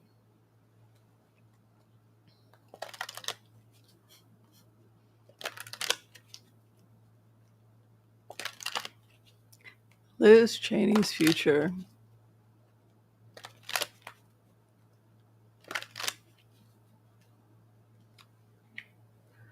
Oh my, she is a woman.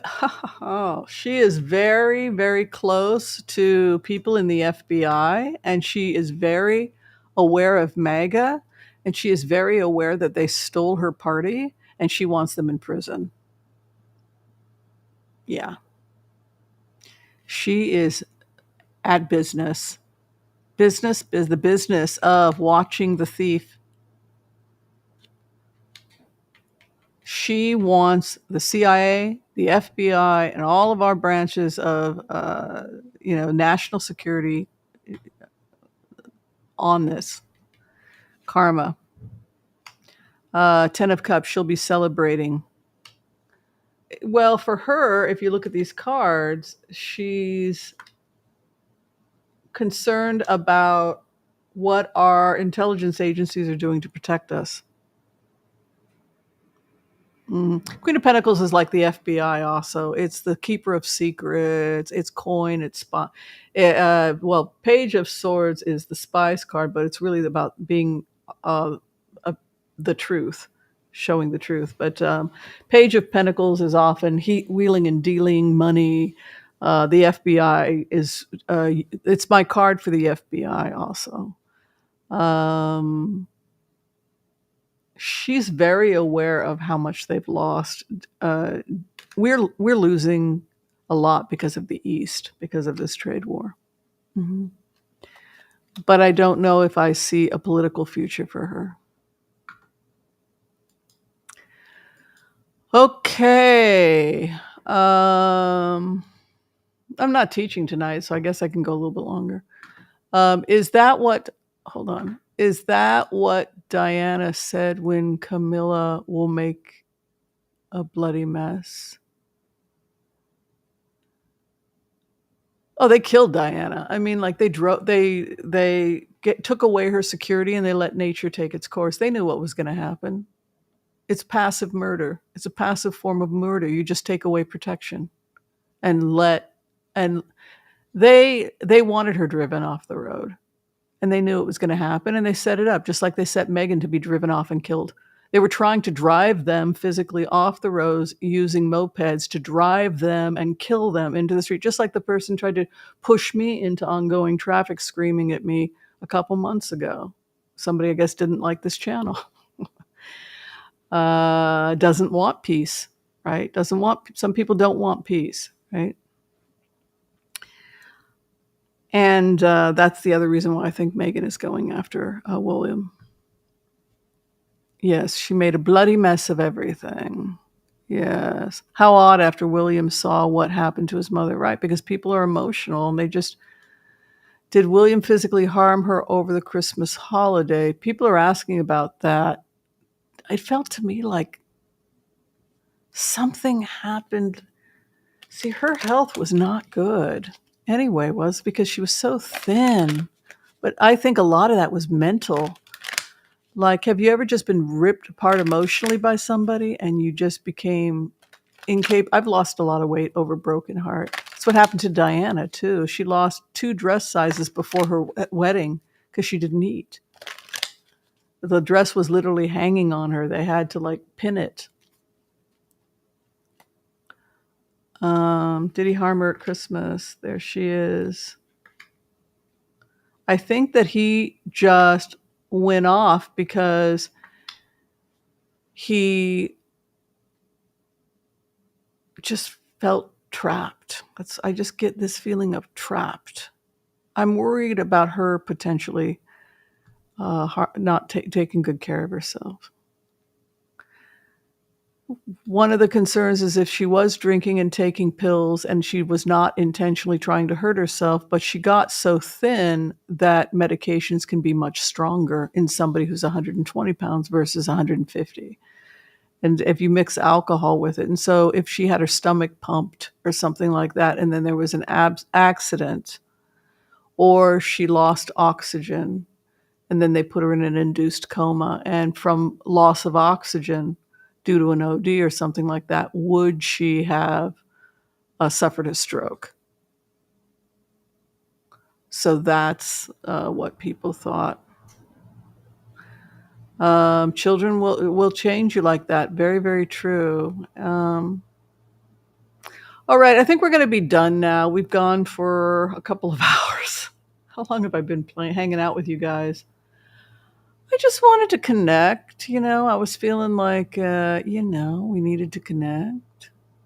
These are such dark times, and these are also times of ignorance. There's a lot of ignorance, and everything is upside down. We're living in an upside down world, right? We're living in an upside down world where people are attacking the good and glorifying that which is bad. It's just a crazy time. And that's something we also see from power. I think it's fascinating to see how power is always right, even when it's wrong. And it helps me understand my childhood. It helps me understand, I was right even when I was wrong because I had no power.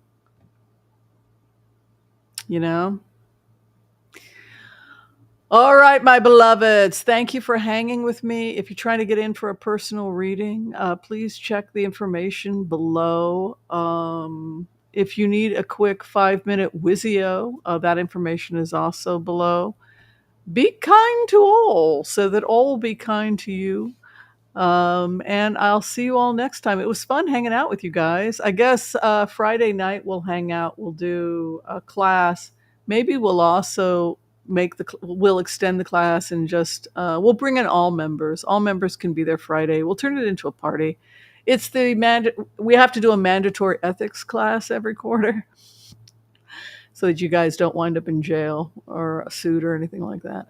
So I have to give a mandatory lecture on ethics every quarter. So it'll be Friday, but I think I'll open it up to all the members, and then we can hang out and do some blitzing and guitar playing and make it fun. Yeah. All right. See you next time, everyone. God bless. Thanks again.